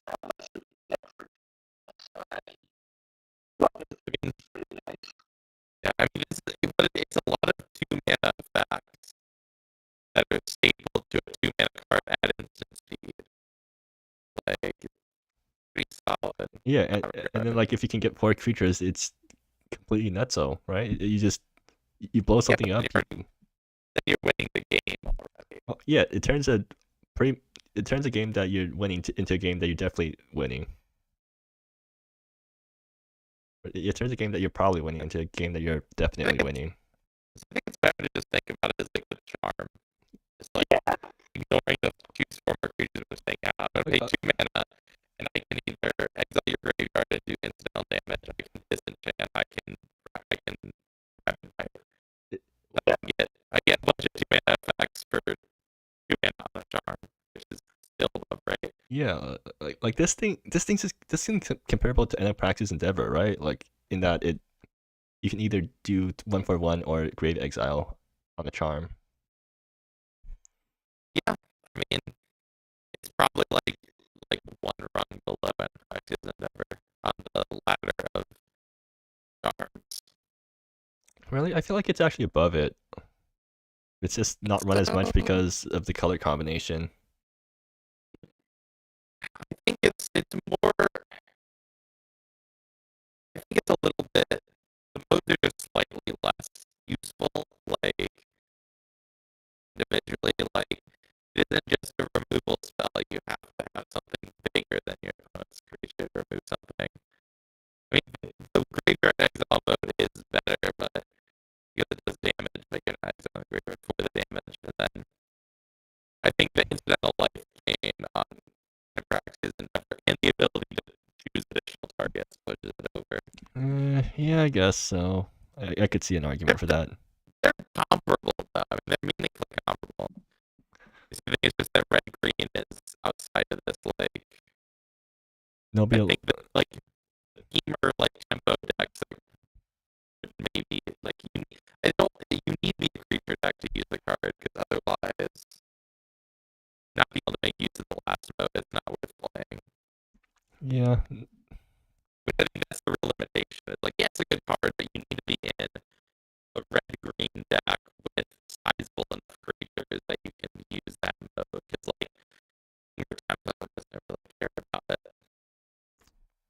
I mean, Team of Temple might actually play it just for Grave Hate, because, like, what other Grave Hate spells do you even have in Teamer? And yeah, and damage is nice too, but, like, we don't actually have Enopraxia Endeavor effects in Teamer, so you might actually just play this just because you need Grave Exile. You need, like, Mass Grave Exile in your sideboard. You even need Mass Grave Exile? Well, like, what?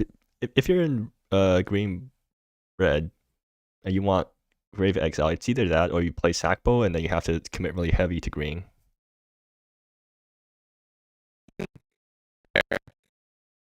Or you play some sort of Artifact Hate, but like if you don't want to play Artifact Hate, then you... Ultimate Surveyor is sorcery speed, and it doesn't fully exile the grave.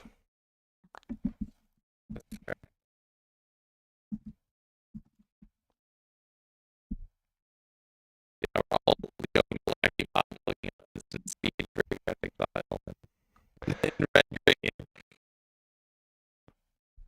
Alright, not even in red-green, in Teamer colors. I mean, not like blue. Hey, blue has instant speed graveyard. Blue has a way of clearing the graveyard instant speed in Rev for 1 mana. Well, this isn't Rev. But it, like... I don't want to hear it.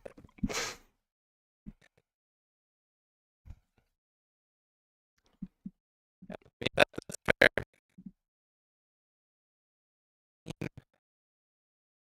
It's not like skill gateway. Yeah, the problem with Artifact Hate is that you have to play out beforehand. Yeah. I mean, it might see play eventually, really. I mean, there's a lot of modes. I just think, like, unless you have, like, Machida, or if you're playing out, if you're team is scaling,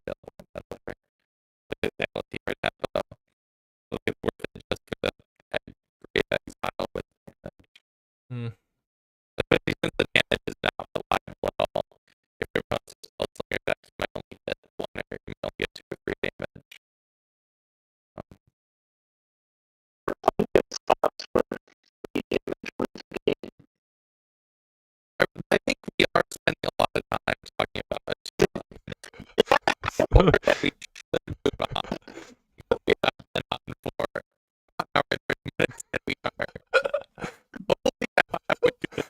I mean, that's the point, right? Because we since we only have 16 decks, we can take all the time we want on each deck. Okay, fine. Okay, I'll move on then. Wait, did we rate this thing? Yeah, 5 chili peppers because, I mean, red green stompy. Nobody plays that sort of deck. Yeah, it's 7. Okay, moving on. Silver Pair Bellum. Oh yeah, Chandler of the Veil got nerfed too. Right, that card. What? Channeler. Yeah, that's so that card's unplayable now, which means that Silver Parabellum needs to find something else to do. They can't just play Toka decks anymore. And they're on enchantments this time.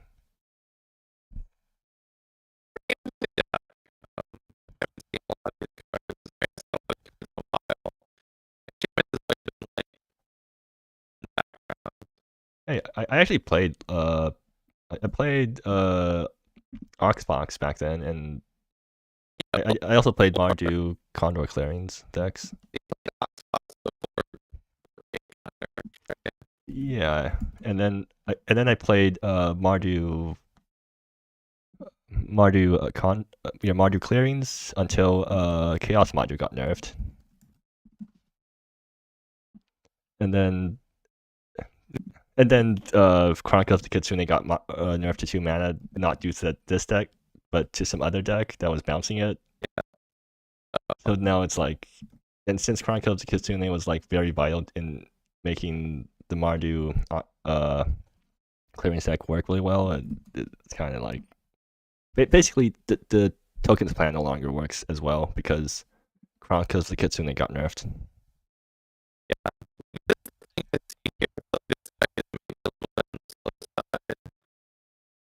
No, your plan here is corporate war. If you can make enough tokens, you can just start blowing up stuff.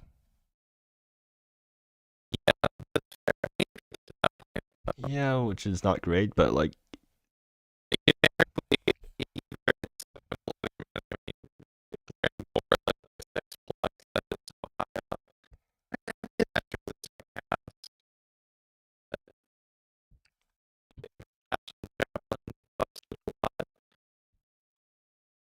Yeah, Pool of Glory is. Oh, that thing actually cycles enchantments. What, so they have Down with the Ship. They have. Do they not have Conspiracy of Ravens? I feel like Conspiracy of Ravens would synergize really nicely with Pool of Glory.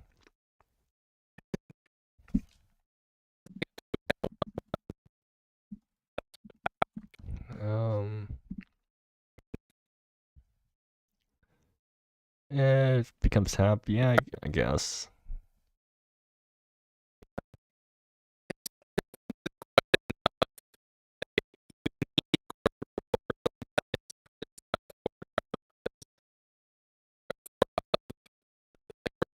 It's bad in multiples. It's like really bad in multiples. It does absolutely nothing in multiples.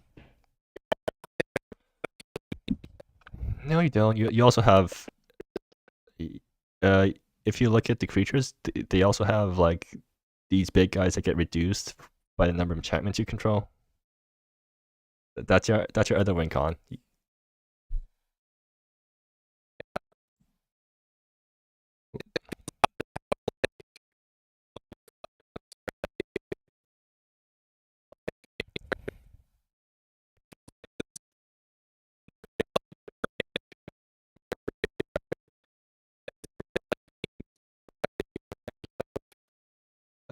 Observe of Aeons. That's how you're going to get enchantments into your graveyard. Which actually no, that comes down way too late for it to matter. For Reflect on Serenity, maybe Reflect on Serenity is just good enough of an engine that you just play it anyways, and then if you can combo it with Observer, you're really happy.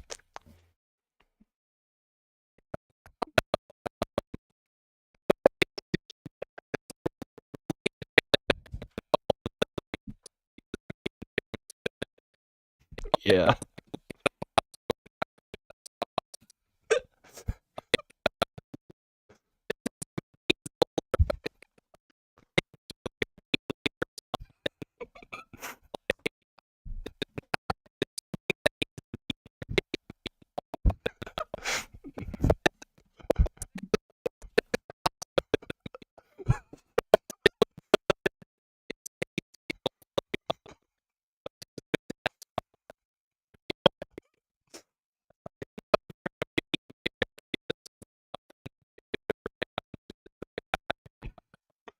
Uh,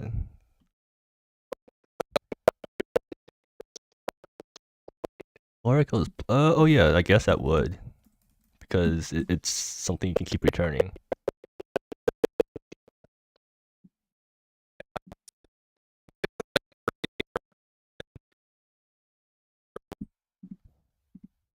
Well, they're playing 3 Beyond the Veil. Yeah, like that card's nutso. But they can't bounce it, so it doesn't matter.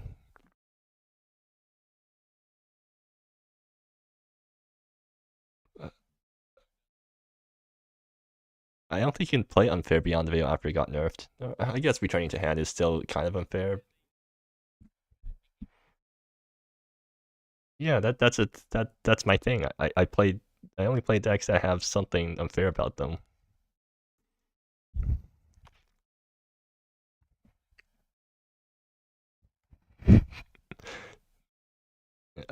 So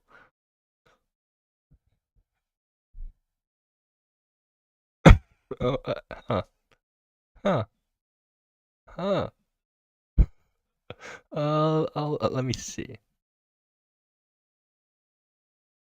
I guess. I mean, you can look up my old videos, right?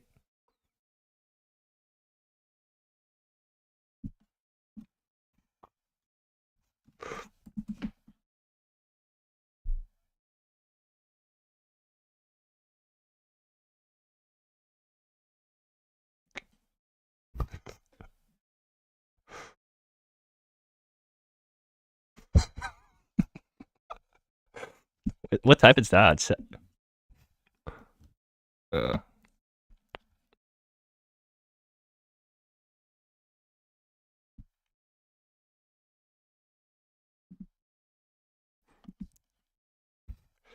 Okay.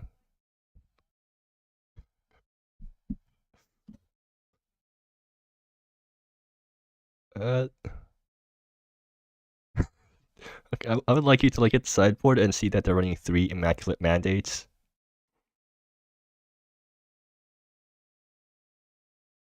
Yeah, like it returns all enchantments from a graveyard to play.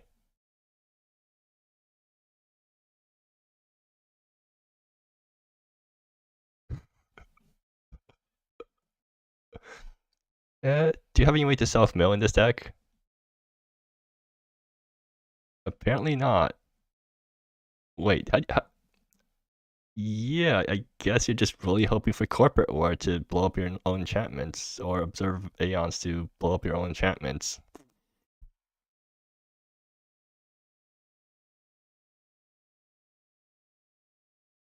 I mean, that's actually pretty possible, like, because against a Temple opponent, but they still have, well, if they know, then they still have to use counter magic against your enchantment, or else they just get run over by enchantment synergy. So like,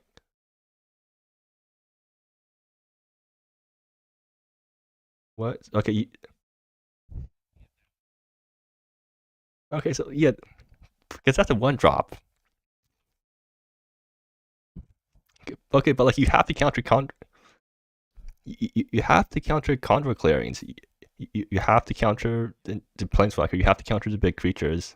Like there are things you have to counter here, and there's enough of them where you can run up your opponent out of counters.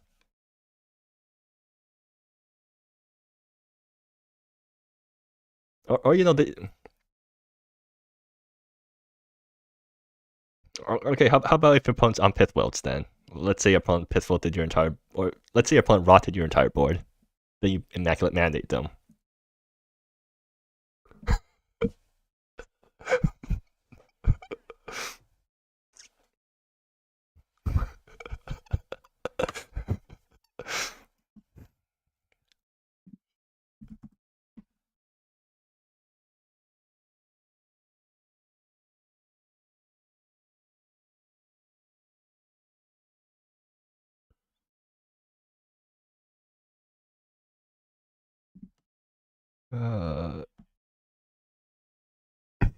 Yeah, exactly. That's why I stopped playing clearing decks after 2 cards from it got nerfed.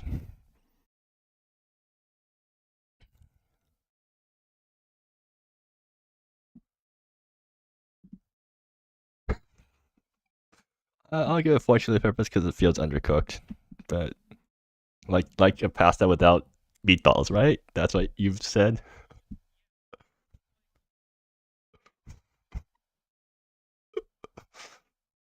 Uh, 6.5. Yeah, I guess because it can still do stuff.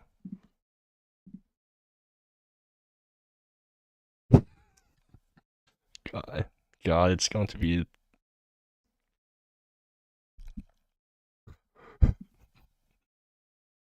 I mean, it's nice that we have this, that we have such a casual stream after not streaming for a month. It's fun. It's nice to just hang out in a stream. Oh, okay. In that case, let's move on.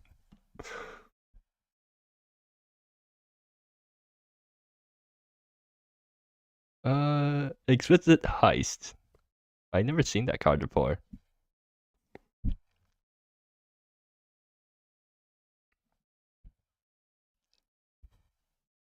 Yeah, I can tell. You don't want to wait 4 turns to draw 3 cards.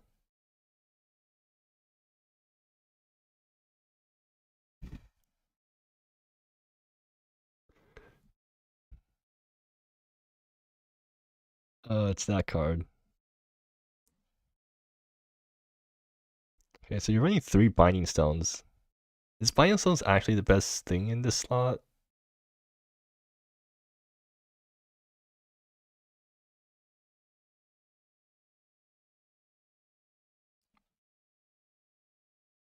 Fair enough. Oh, that's what they're doing.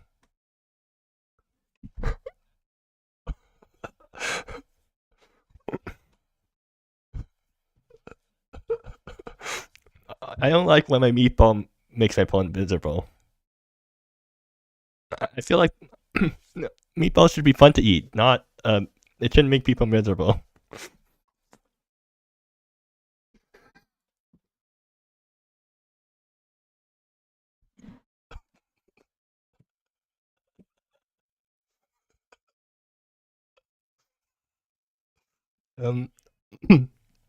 That would make more sense if this was actually a poison deck, but it's not.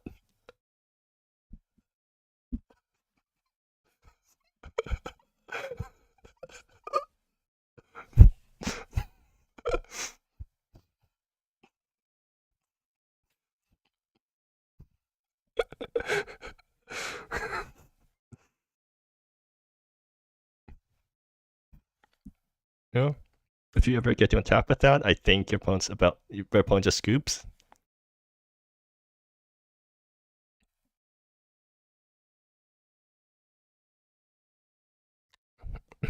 It runs.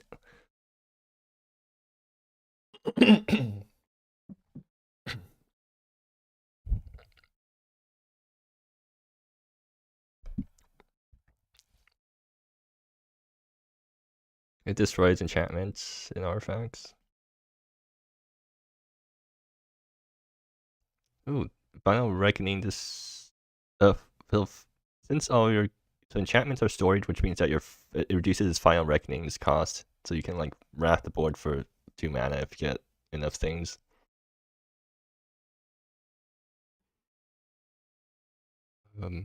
Wait, this deck seems really focused on clearing the board. How does it win?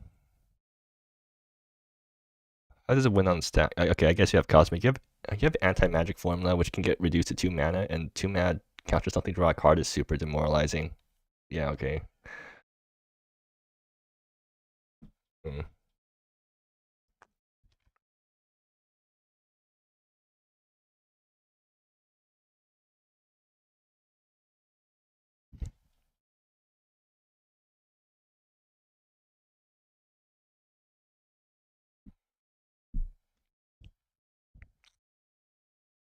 Well, it grabs your enchantments. Yeah.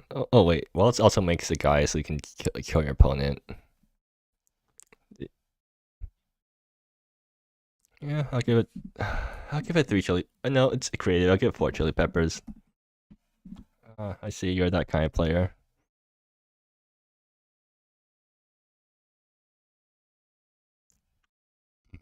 7, right? What? No, it's...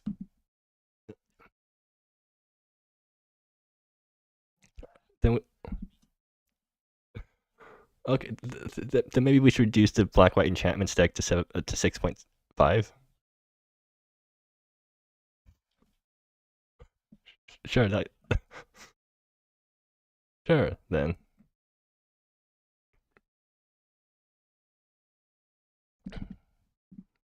The thing is, like, I feel like this deck, like, it looks really powerful, but it's going to run into issues because it's like it's a solo control deck, and solo control decks always run into issues that you don't expect from just looking at the deck list.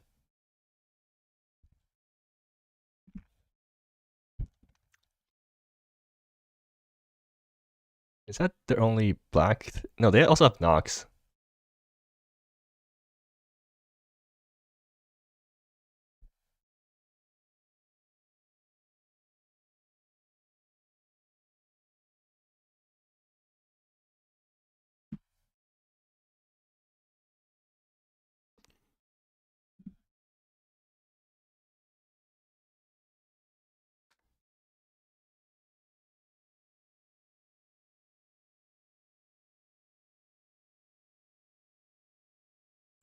And what is that? Ah. Yeah, I mean, it is pointing upwards, so I guess that could be north. Okay. Alright, moving on. Hersey is on Greedy Biohazard. They're on 4 Celestial Banishments. They have 4 past, present, future, and 4 Celestial Banish.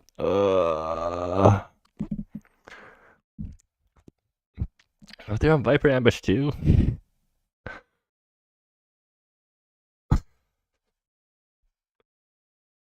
Okay, they end their own 3 recalls. Yeah. The King Bell Tower is how the game's going to end, and it's not going to be fun.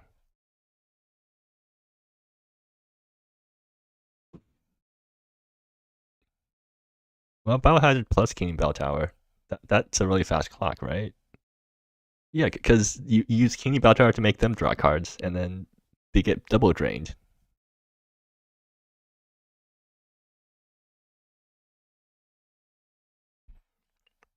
And then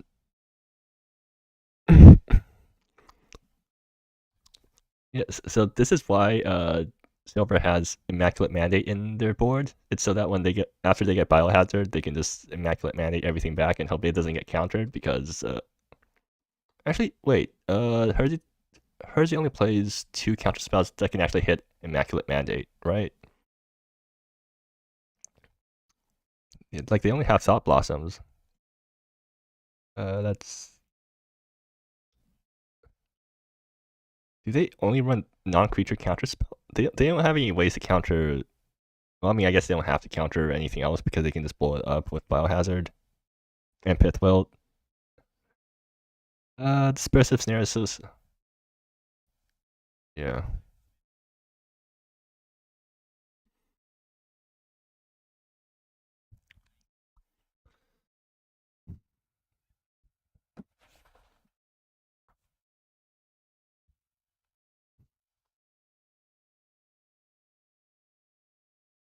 It's legendary, so at least... Wait, no, that's bad.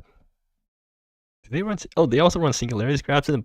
Why do they need so much board wipes?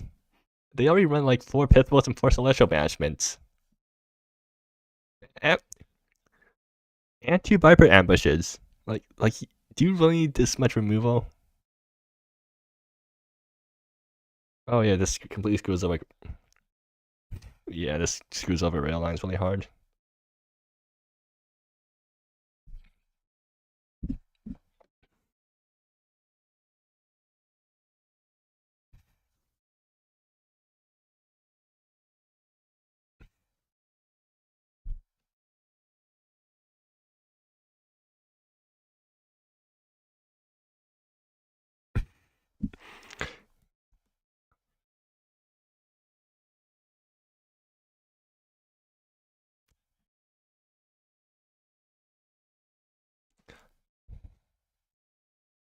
They're running 4 copies of the dispersive snare, I guess, so, which means that they're like really afraid of being on the draw in this deck for some reason.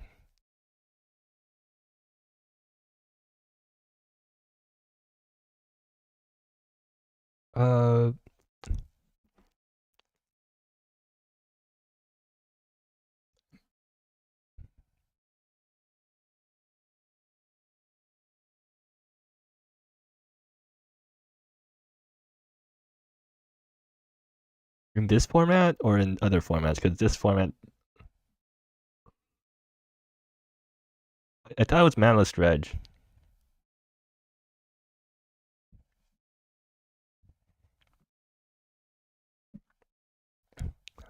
Wait, so there's like, okay, so what's going to happen is that, so turn 1 dispersive snare, turn 2 curve Cane Dancer, the dispersive snare. Like, imagine getting hit with that curve. Yeah, that would also be very sad.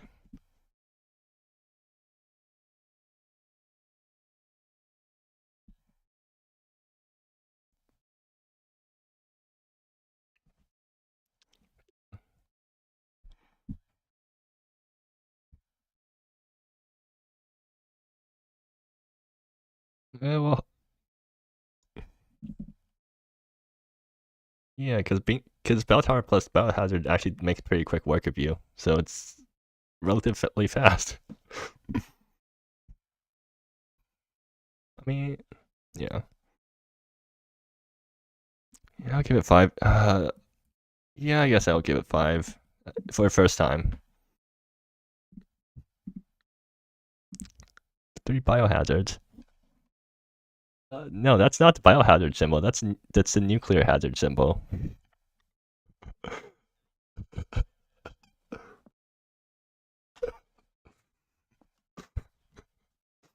Yeah.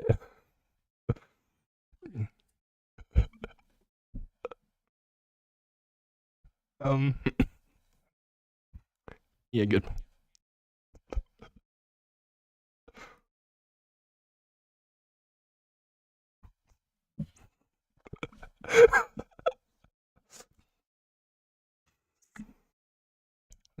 Is there not an emoji symbol for like for the disease symbol?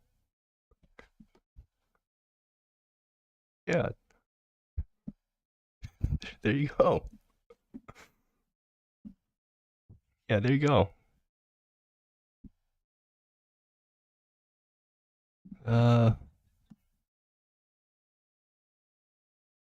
Yeah, sure. Let's do that.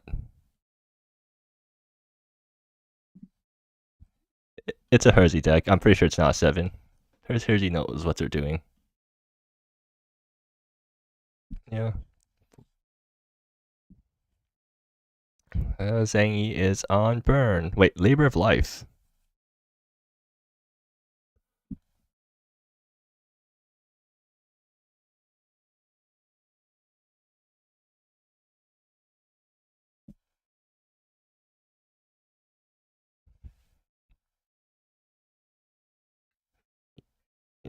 I guess, yeah.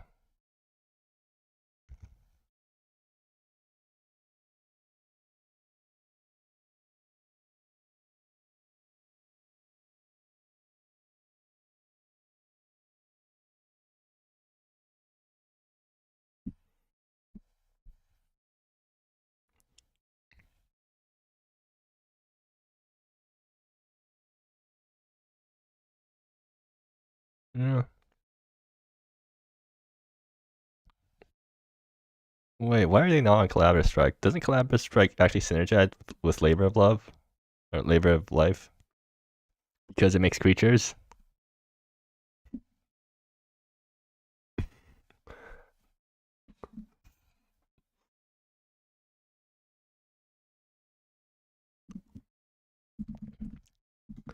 But okay, so like the actual reason I think is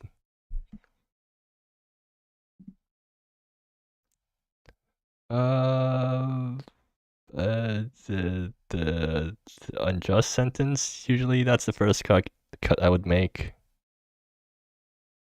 Okay, yeah, good point. Yeah, sure. We don't.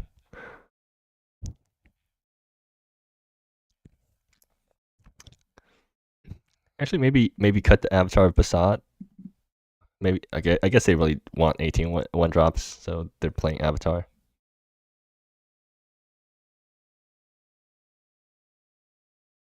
Yeah, very fine. Yeah, you got me. Yeah.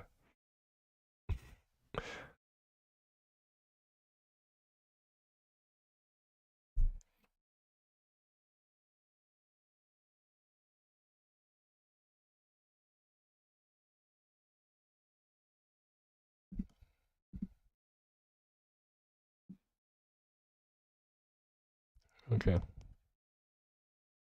I want to go down into 18 lands.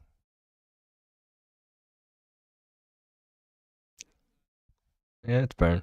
And they are running Metal Munch in the sideboard. Oh no, yeah, this gets 3 Chili Peppers because they're running Labor of Life.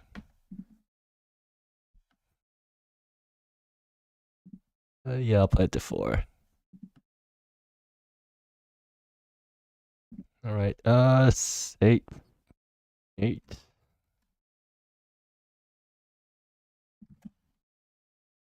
Okay, moving on. Are we moving on? We are moving on, right?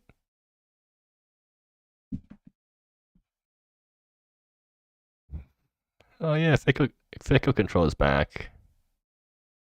Oh, they got Death of King Marv. Okay, so no. Why is that card? Why does that thing prevent all damage? Why does it, like, usually these things only prevent combat damage? And why does it prevent until your next, like, not until your next turn? It's like, I have so many words I have so many thoughts about this card. But yeah, they're also on In Search of Peace. So, like, this should actually be called In Search of Peace now. Like, these sorts of decks, they're not Fickle Control anymore. They're In Search of Peace, or why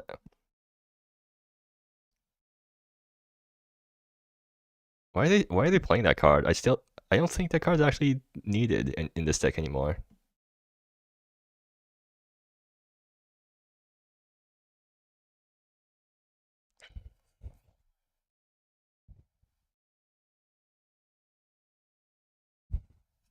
You can gain life, right? Oh.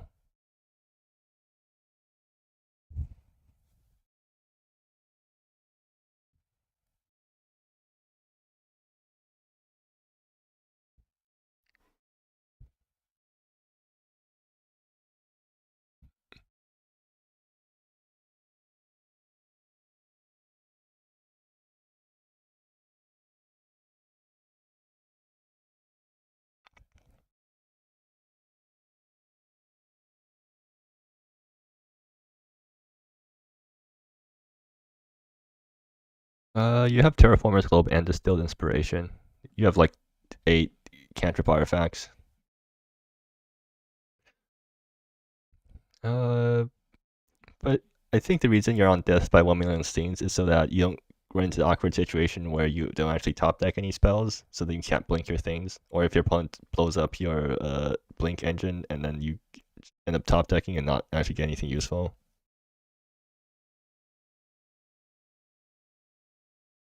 It's not that much.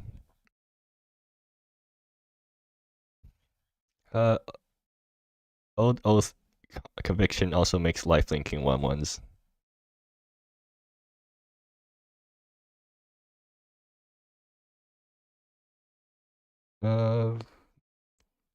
Yeah, but like in a late game, if you can set it up so you can blink Death of King Mervyn every turn, you're basically invincible.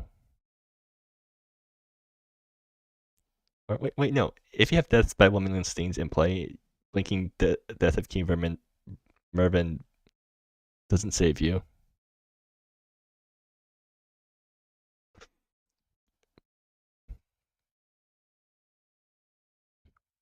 How many colors can you put into Death by 1 million Steins? Wait, doesn't matter. The X is separate from the colors. Okay, so yeah, you just pump all your mana into it and pay a white, and then you just lifelink a bunch of life. Yeah.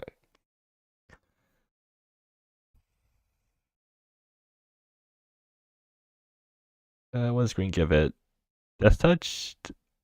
Why would you want Death Touch on Big Thing?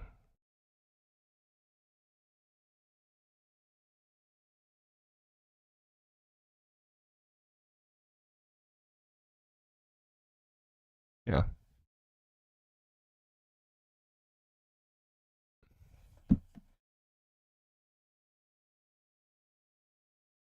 And what they can also blink Dodge Rising to hand attack people, because Dodge Rising is the only blinkable hand attack in the format.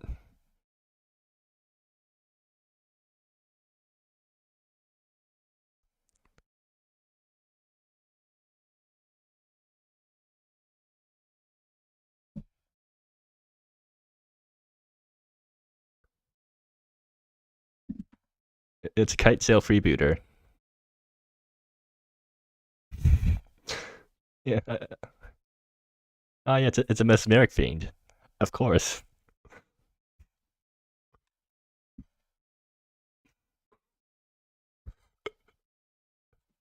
Yeah.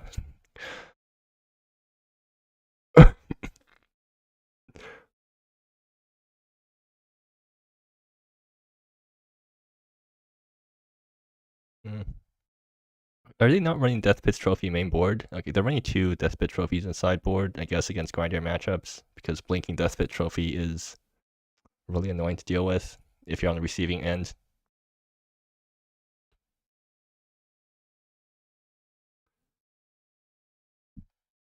I don't know. I ran mainboard Death Pit trophies in Kalen, in the Kalen decks, but that's because I was on the Kalen decks. Oh yeah, I guess I did have ways to tutor it, you know.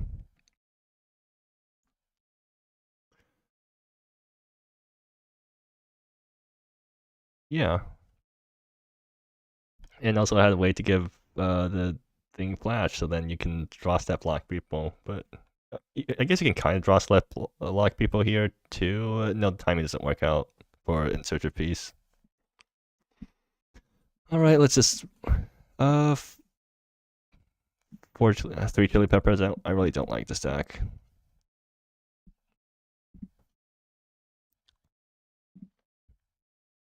Seven.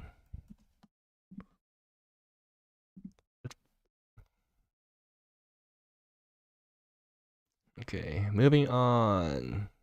A little blank is playing Legends. Did anything from Legends get nerfed?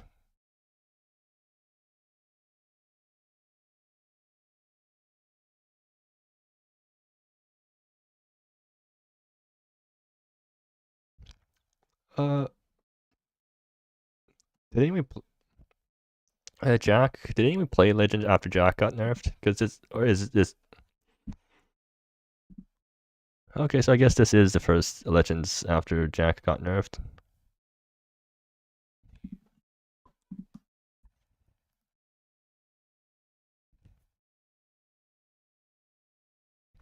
I mean, it's still playing it. It's still a bushwhacker, I guess.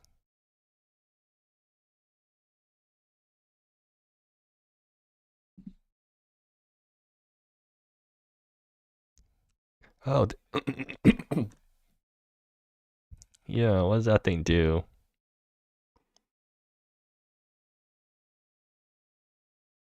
How easily are you collecting?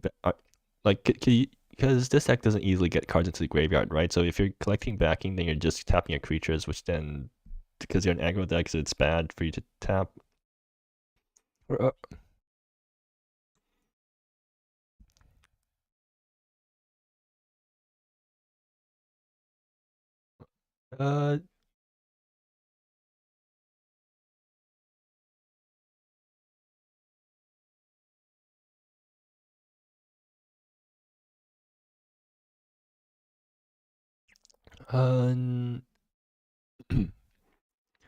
No, you also have Vel, I guess.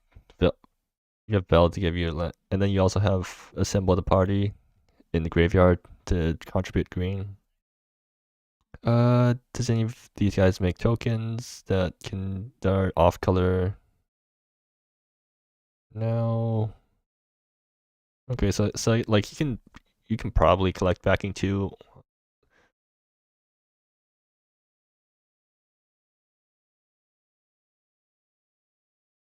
With flying. Oh. Okay, so I guess the curve is like turn 1 play Andazir, turn 2 play out some 1-mana play out like Emperor's Retainer and then tap and then use collect backing, tap Anzir plus the Emperor's Retainer to give this guy the first level.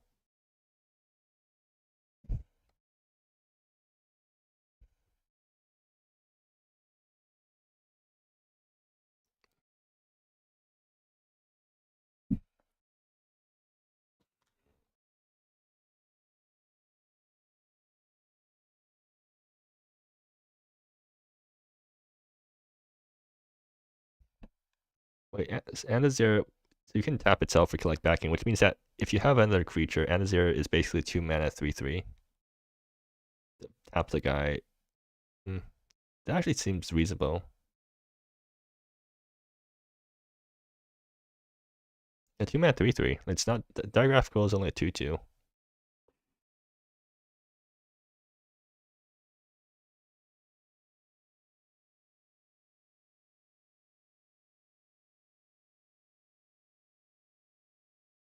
So it's like a 2 mana 3/3 that you can maybe split the payment across, and then next turn you might be able to make it a 5/5 with flying. Yeah, it seems reasonable actually. Yeah, that kills people.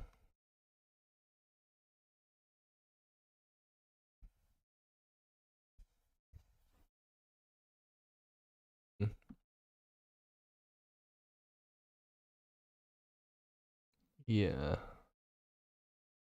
Yeah, let's look. Have you seen Quinn before? Quinn the Performer?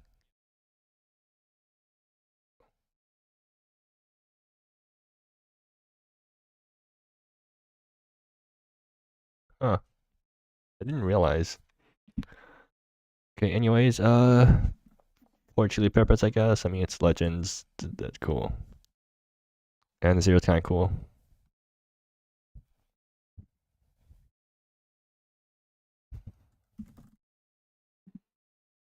Um, 7.5. Like, Legends is a really powerful deck. Okay. Moving on. Yay. So all my cards got, all my decks got nerfed. So I had to build a new deck, which I'm sad about. Okay. So funny thing is, my original idea for the deck, I came up with the deck like some last month, and I was in the process of building it, and then the patch notes came out, and like both cards in my deck got nerfed. So yeah, this deck is still running Verdant Sanctuary at 3 mana. This deck is still running Lose Your Mind at with the Snipe nerf, but so the main plan of this deck is to aggressively ramp yourself and also try to get lands into your graveyard so that you can enable Ancient. And once Ancient is enabled, Altensian Hospitality will copy every instant or sorcery you cast. So, and once that happens, then you can use Burning Up. Like a copied Burning Up will deal 10 to the opponent. So if you can just double Burning Up your opponent after you've have Attention Hospitality down, you just kill them. And this deck has ways of getting multiple Burning Ups with Pellweaver Alexa and Liminality, or just by drawing a bunch of cards. Because like once you get Hospitality down, your RFEs all draw 4 cards. Your Lose Your Minds draw 4 cards. That goes through your deck really quickly. Your Panya Adventure gets copied, so you take 2 turns in a row. That's always pretty fun, right? Taking a bunch of turns in a row. Yeah. And other than that, I think it's mostly just a rampy control-y deck, I guess. Oh yeah, Elysian Bounty. That card, like, it's actually been in the format for quite a while, but I don't think anyone has actually played with this card. But like, it actually does seem pretty powerful. Yeah, like it's Oracle's Vision, right? Oracle's Vision has had to get nerfed, and this dumps the same number of cards as Oracle's Vision into the graveyard. Well, it's not card selection. It's just you it's mana fixing and it lets you cut lands basically. Or you can try to cut lands with it, but then I'm also running RFE, which does not want you to cut lands. So like I settled on really awkward 0.3 lands, which I don't know if it's correct because I still keep whipping on land with RFEs. So maybe I should like playing them in separate decks, but whatever. This deck works reasonably well, I guess, in League.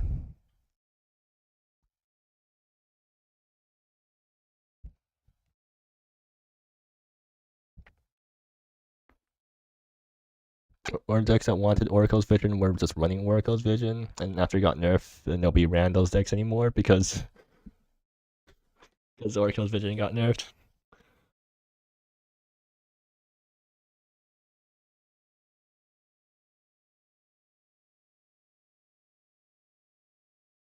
Someone should.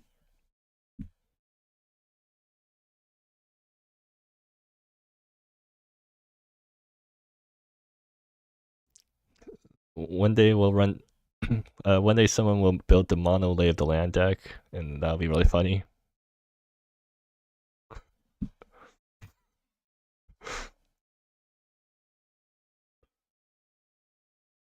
I mean, actually, like, how many lands, like, how low can your land count go before you can't reliably cast your 1 mana fixer anymore?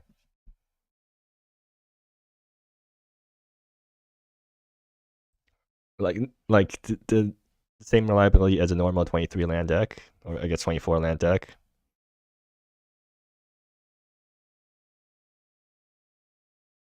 Okay, how about this?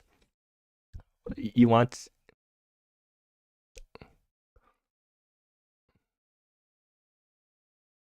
Okay.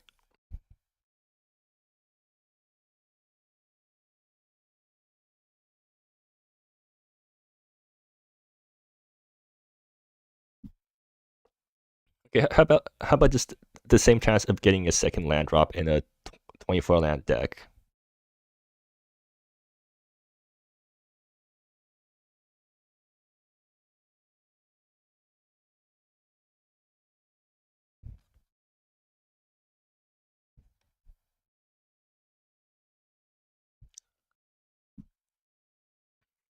Okay.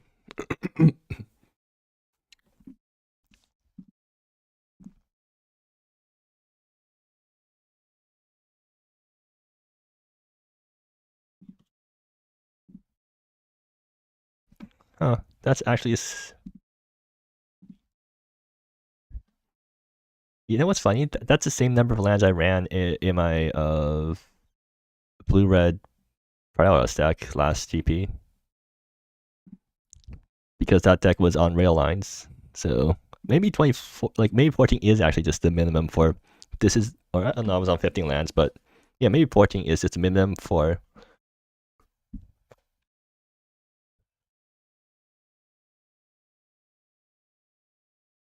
Or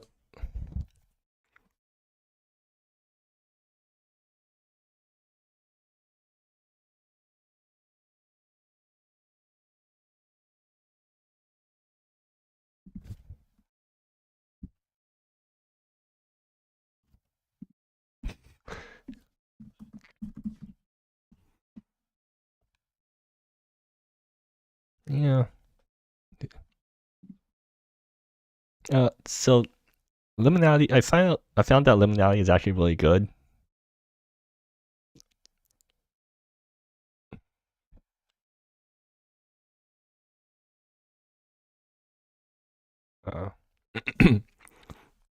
Yeah, but like you can turbo blow out someone if you can, if they just cast a thing while they have a thing in play, you just Liminality them. Or like if they just cast a spell or have a guy in play and you do the modes 1 or 2 and then the 3. It's not 2 for 1. It's like, yeah, it's repulse, but you get to pick a sorcery, and so you ideally want to be picking up Burning Up, but you can also pick up RFE if you don't have any better options. Like I do kind of want this deck to run more sorcery so that I always have something good to pick up with Liminality, because like there was a game where I just didn't have any sorceries in the yard, and this card was stuck in my hand. It was and it was really bad in those sorts of scenarios.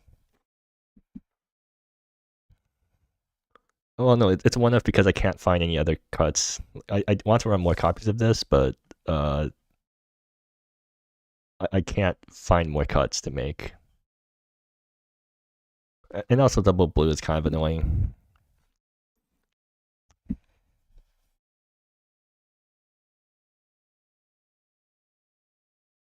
It has Loser Mine, it has Recall. Varen Sanctuary. No, you need lots of red sources to Attention Hospitality.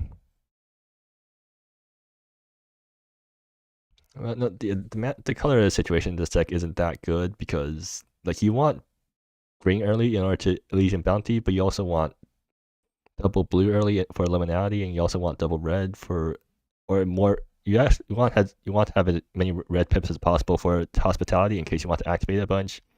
But then you also need triple blue in order to, so that if you draw Panya, you can play it and then tail in the same turn. So mana situation in this deck isn't very good. I don't think there's any good ways of improving it, so I'm just hoping it never comes up. Just don't get mana screwed.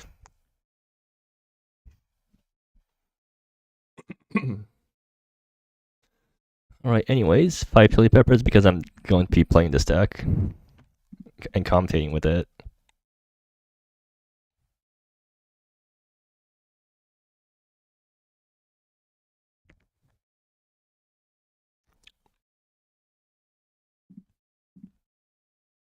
Hospitality, like you could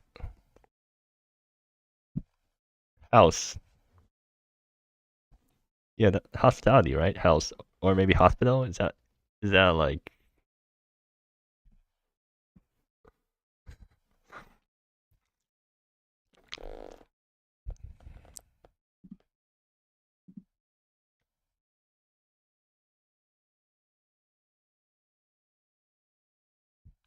Yeah, probably a 7. It's like it can do powerful things, but the deck also kind of loses to itself some of the time. Where if you just top deck a bunch of your lands or you top deck a bunch of your land rampers, it's like you really need to draw into your card draw spells, and you also need to make sure you also hit your land drops. So like, yeah.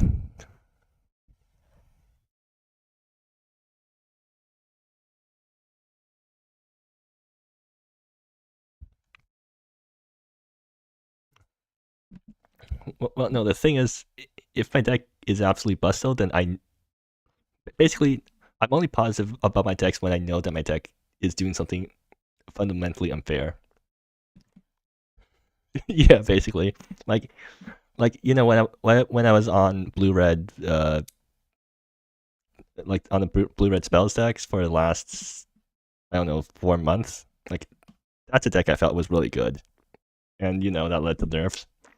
When I was on the ramp deck and during last month, where like we had Cran activating at 10 lands, like that felt like a really good deck because that deck was fundamentally doing unfair things, and that led to cards getting nerfed. So yeah, I only feel comfortable about my deck when I know that's doing something broken.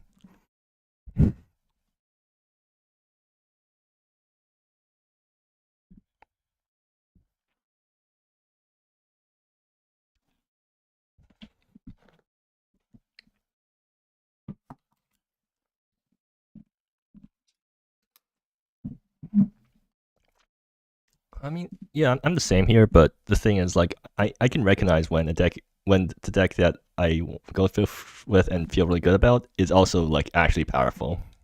That's when I actually say I am feeling really good about my deck. Okay, next.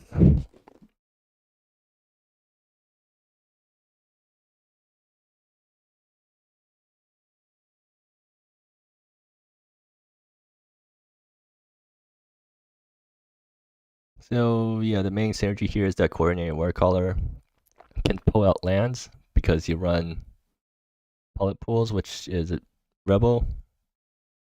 So you have 3 mana, 3/2 thing that lets you ramp. And then the rest of the deck just falls in from here. You have Helen the Awakener, which sees the pilot pools and then gets bonuses because you control enough angels or whatever.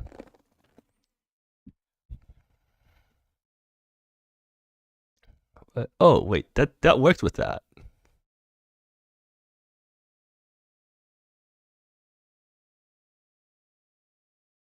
Up to 1 target.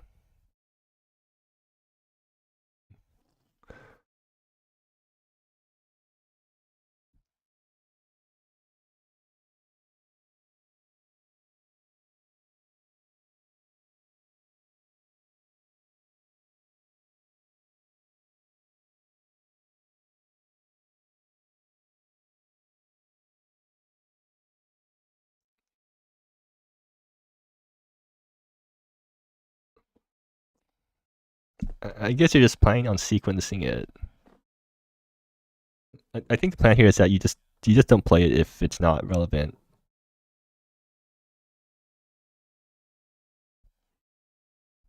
Well,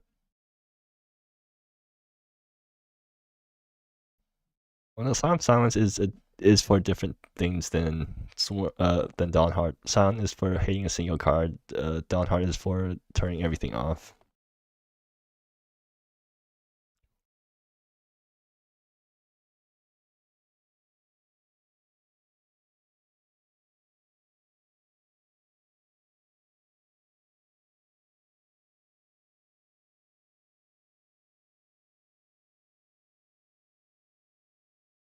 I'm surprised by. Do you have enough hits for Theocracy? Yeah, but you also run non-creatures. Is that good enough?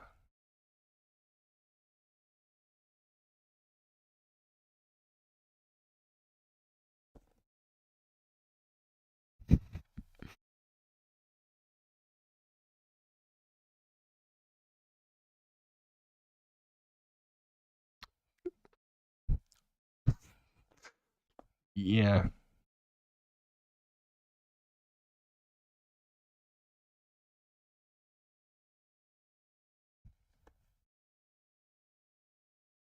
Is that? I guess that's good enough.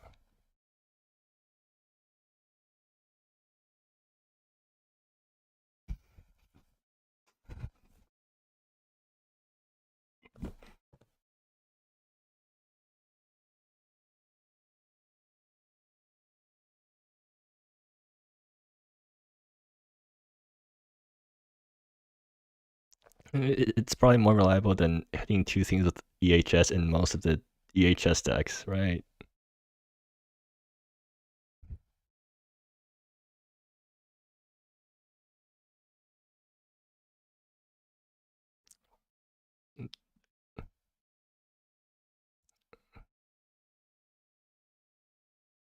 Maybe it just got power crept out.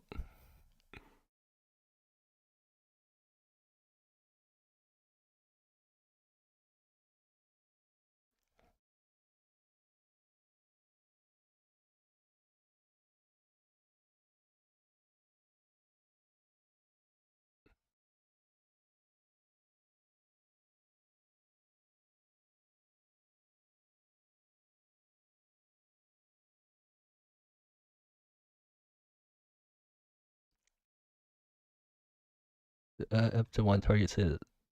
Wait, where's your citizens or peasants? Do you have any?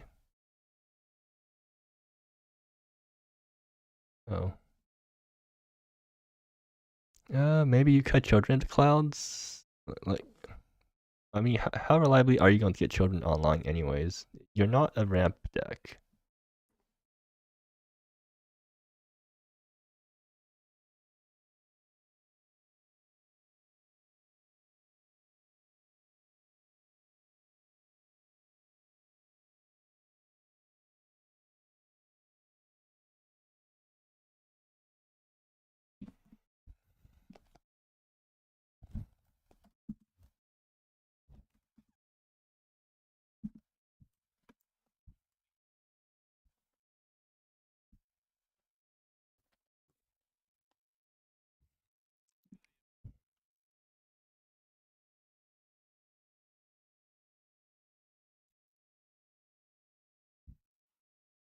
Yeah, because you're a mile wide, so you can afford to run a bunch of utility lands.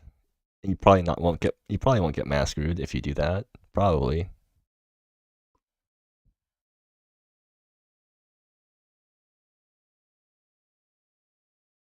The Soaring Cohort is pretty cool. Wait, how are you sacking Soaring Cohort in this deck?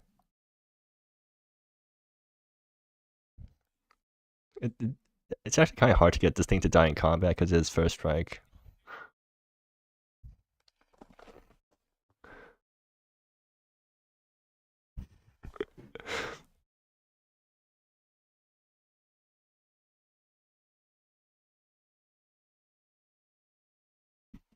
Hmm.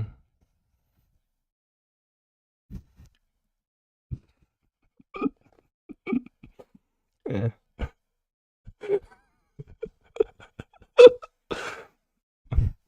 But actually, usually what happens is that the opponent just doesn't block it for like a few turns, and you really want this thing to die, but your opponent just never lets it die because they just don't block.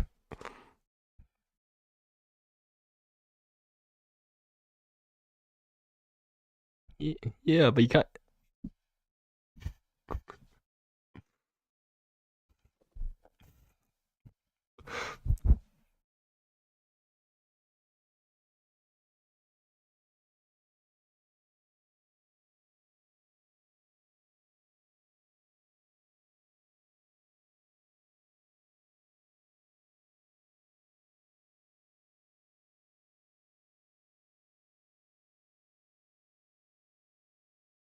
Hmm.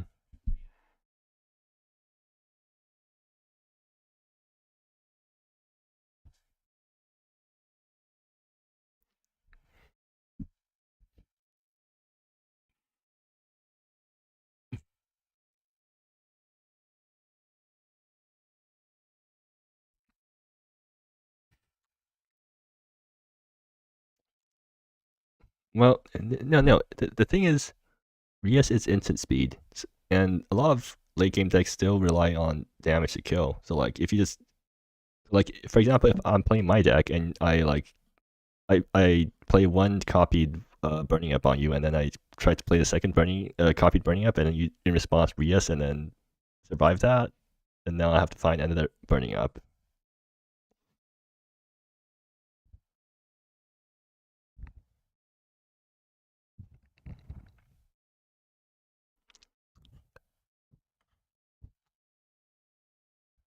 Because you're a grindy deck, and sometimes decks just grind out, and then both players are just like playing lands every turn, and everything, and they just keep one for oneing each other.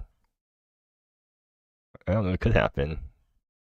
Not very likely to happen, but it could happen.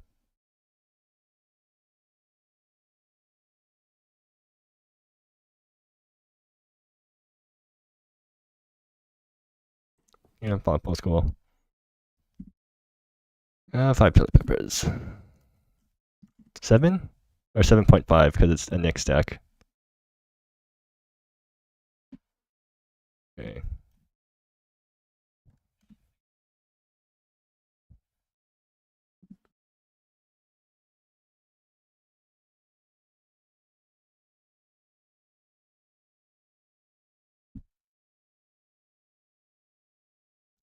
Alright. Yay. How long? Let me check the time. We've been recording for 2 hours and 30 minutes. 16 decks.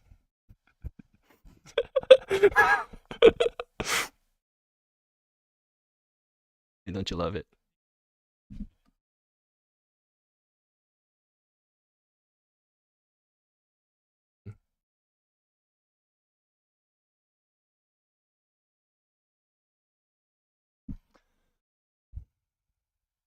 Yeah, it really was. Uh, yeah, I love comparing, like, looking at the Rev Decklist stream and then comparing it to us. Like, they're so much more professional than we are. Like, those guys actually go over what the decks do. They actually describe the cards and the matchups.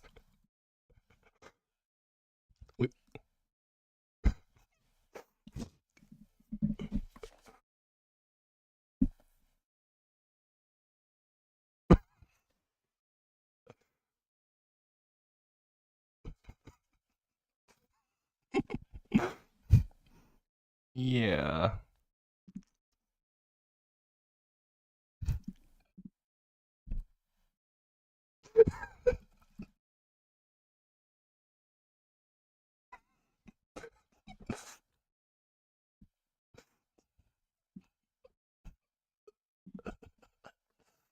Okay, how many? So, how many label lands do we have again? Okay, Okay, I am looking it up right now. We have apparently 47 cards that do something like that. I'll do mana value 1. Oops. Okay, mana value 1.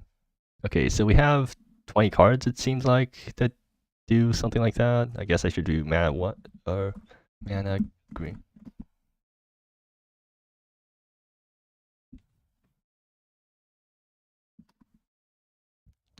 Okay, there's 13 apparently. And does this work? Yeah, it does. Okay, I'll send it to you in chat. It's in bot spam. But here's a list of all the lay of the lands in the format.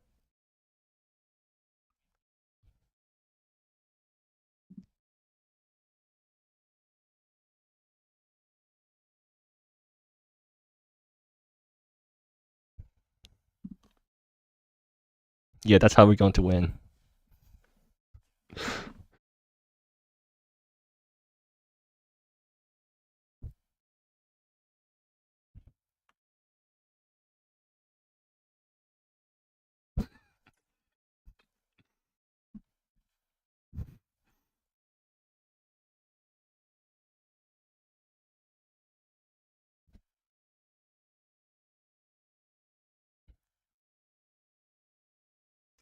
You also have Elkin Grove Tender, which is... Oh, wait, never mind. It's a tale, not an adventure.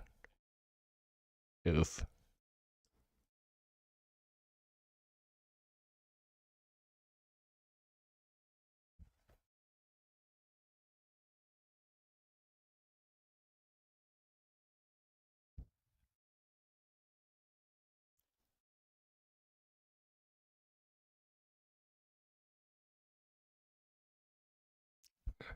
No. Weaving Reality and Tapestry can buff all your tokens. So you just have to find some way of, like, spending a Wooburg in your mono... in your 14 land, I mean, it's not actually 14 lands, right? It's like, because all of the lay of lands are an extra land. Oh yeah, good point. How do you get 5 creature types with this, with like, just these guys?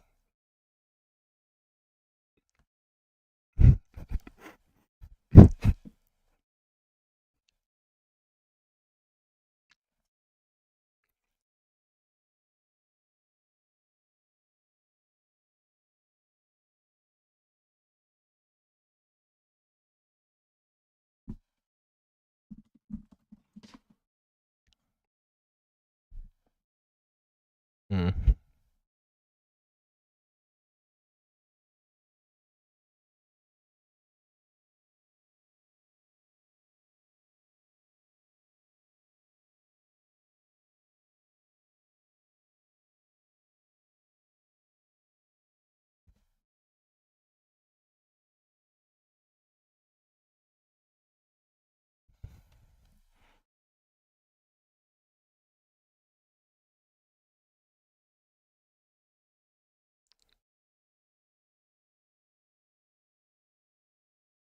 Yeah, but like, there's no good payoffs now after Thunder Roads got banned.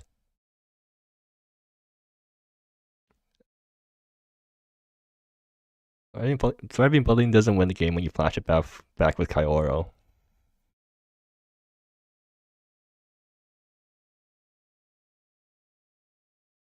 I mean,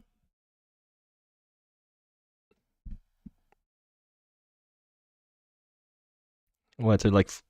4 copies of Lost Forest rather like 4 terraforming globes, you get like all the basic land types by using those guys.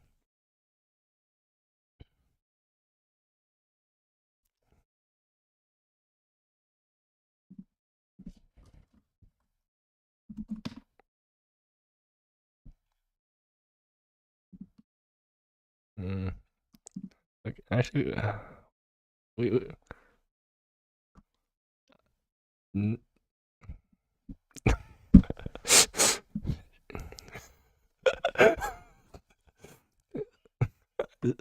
you're playing like, so how many cards that technically count as lands are you playing in your deck?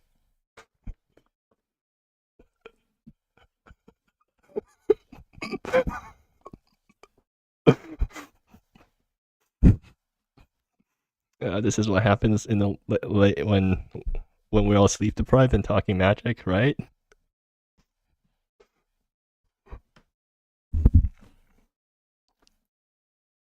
Face your demons. Wait, that's a card. Face your.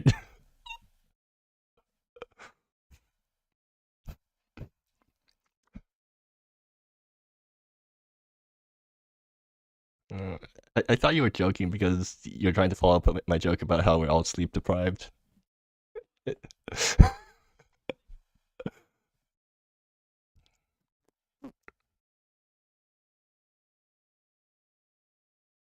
How is that supposed to make use of the fact that you're grabbing a bunch of lands from your deck?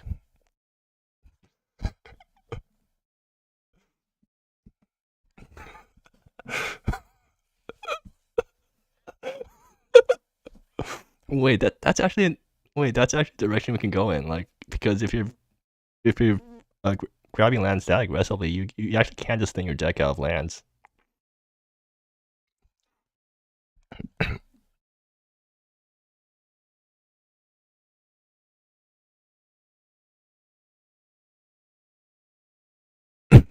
Uh-huh.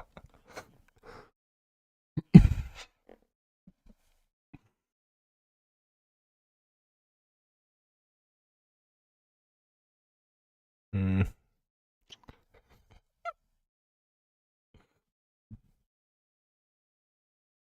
Yeah.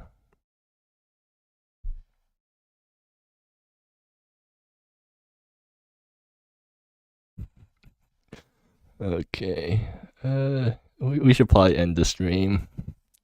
We're going kind of.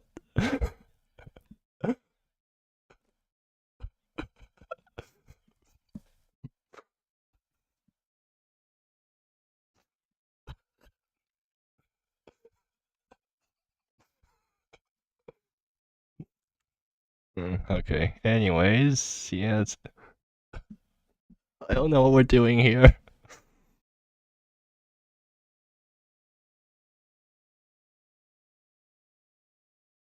Yeah.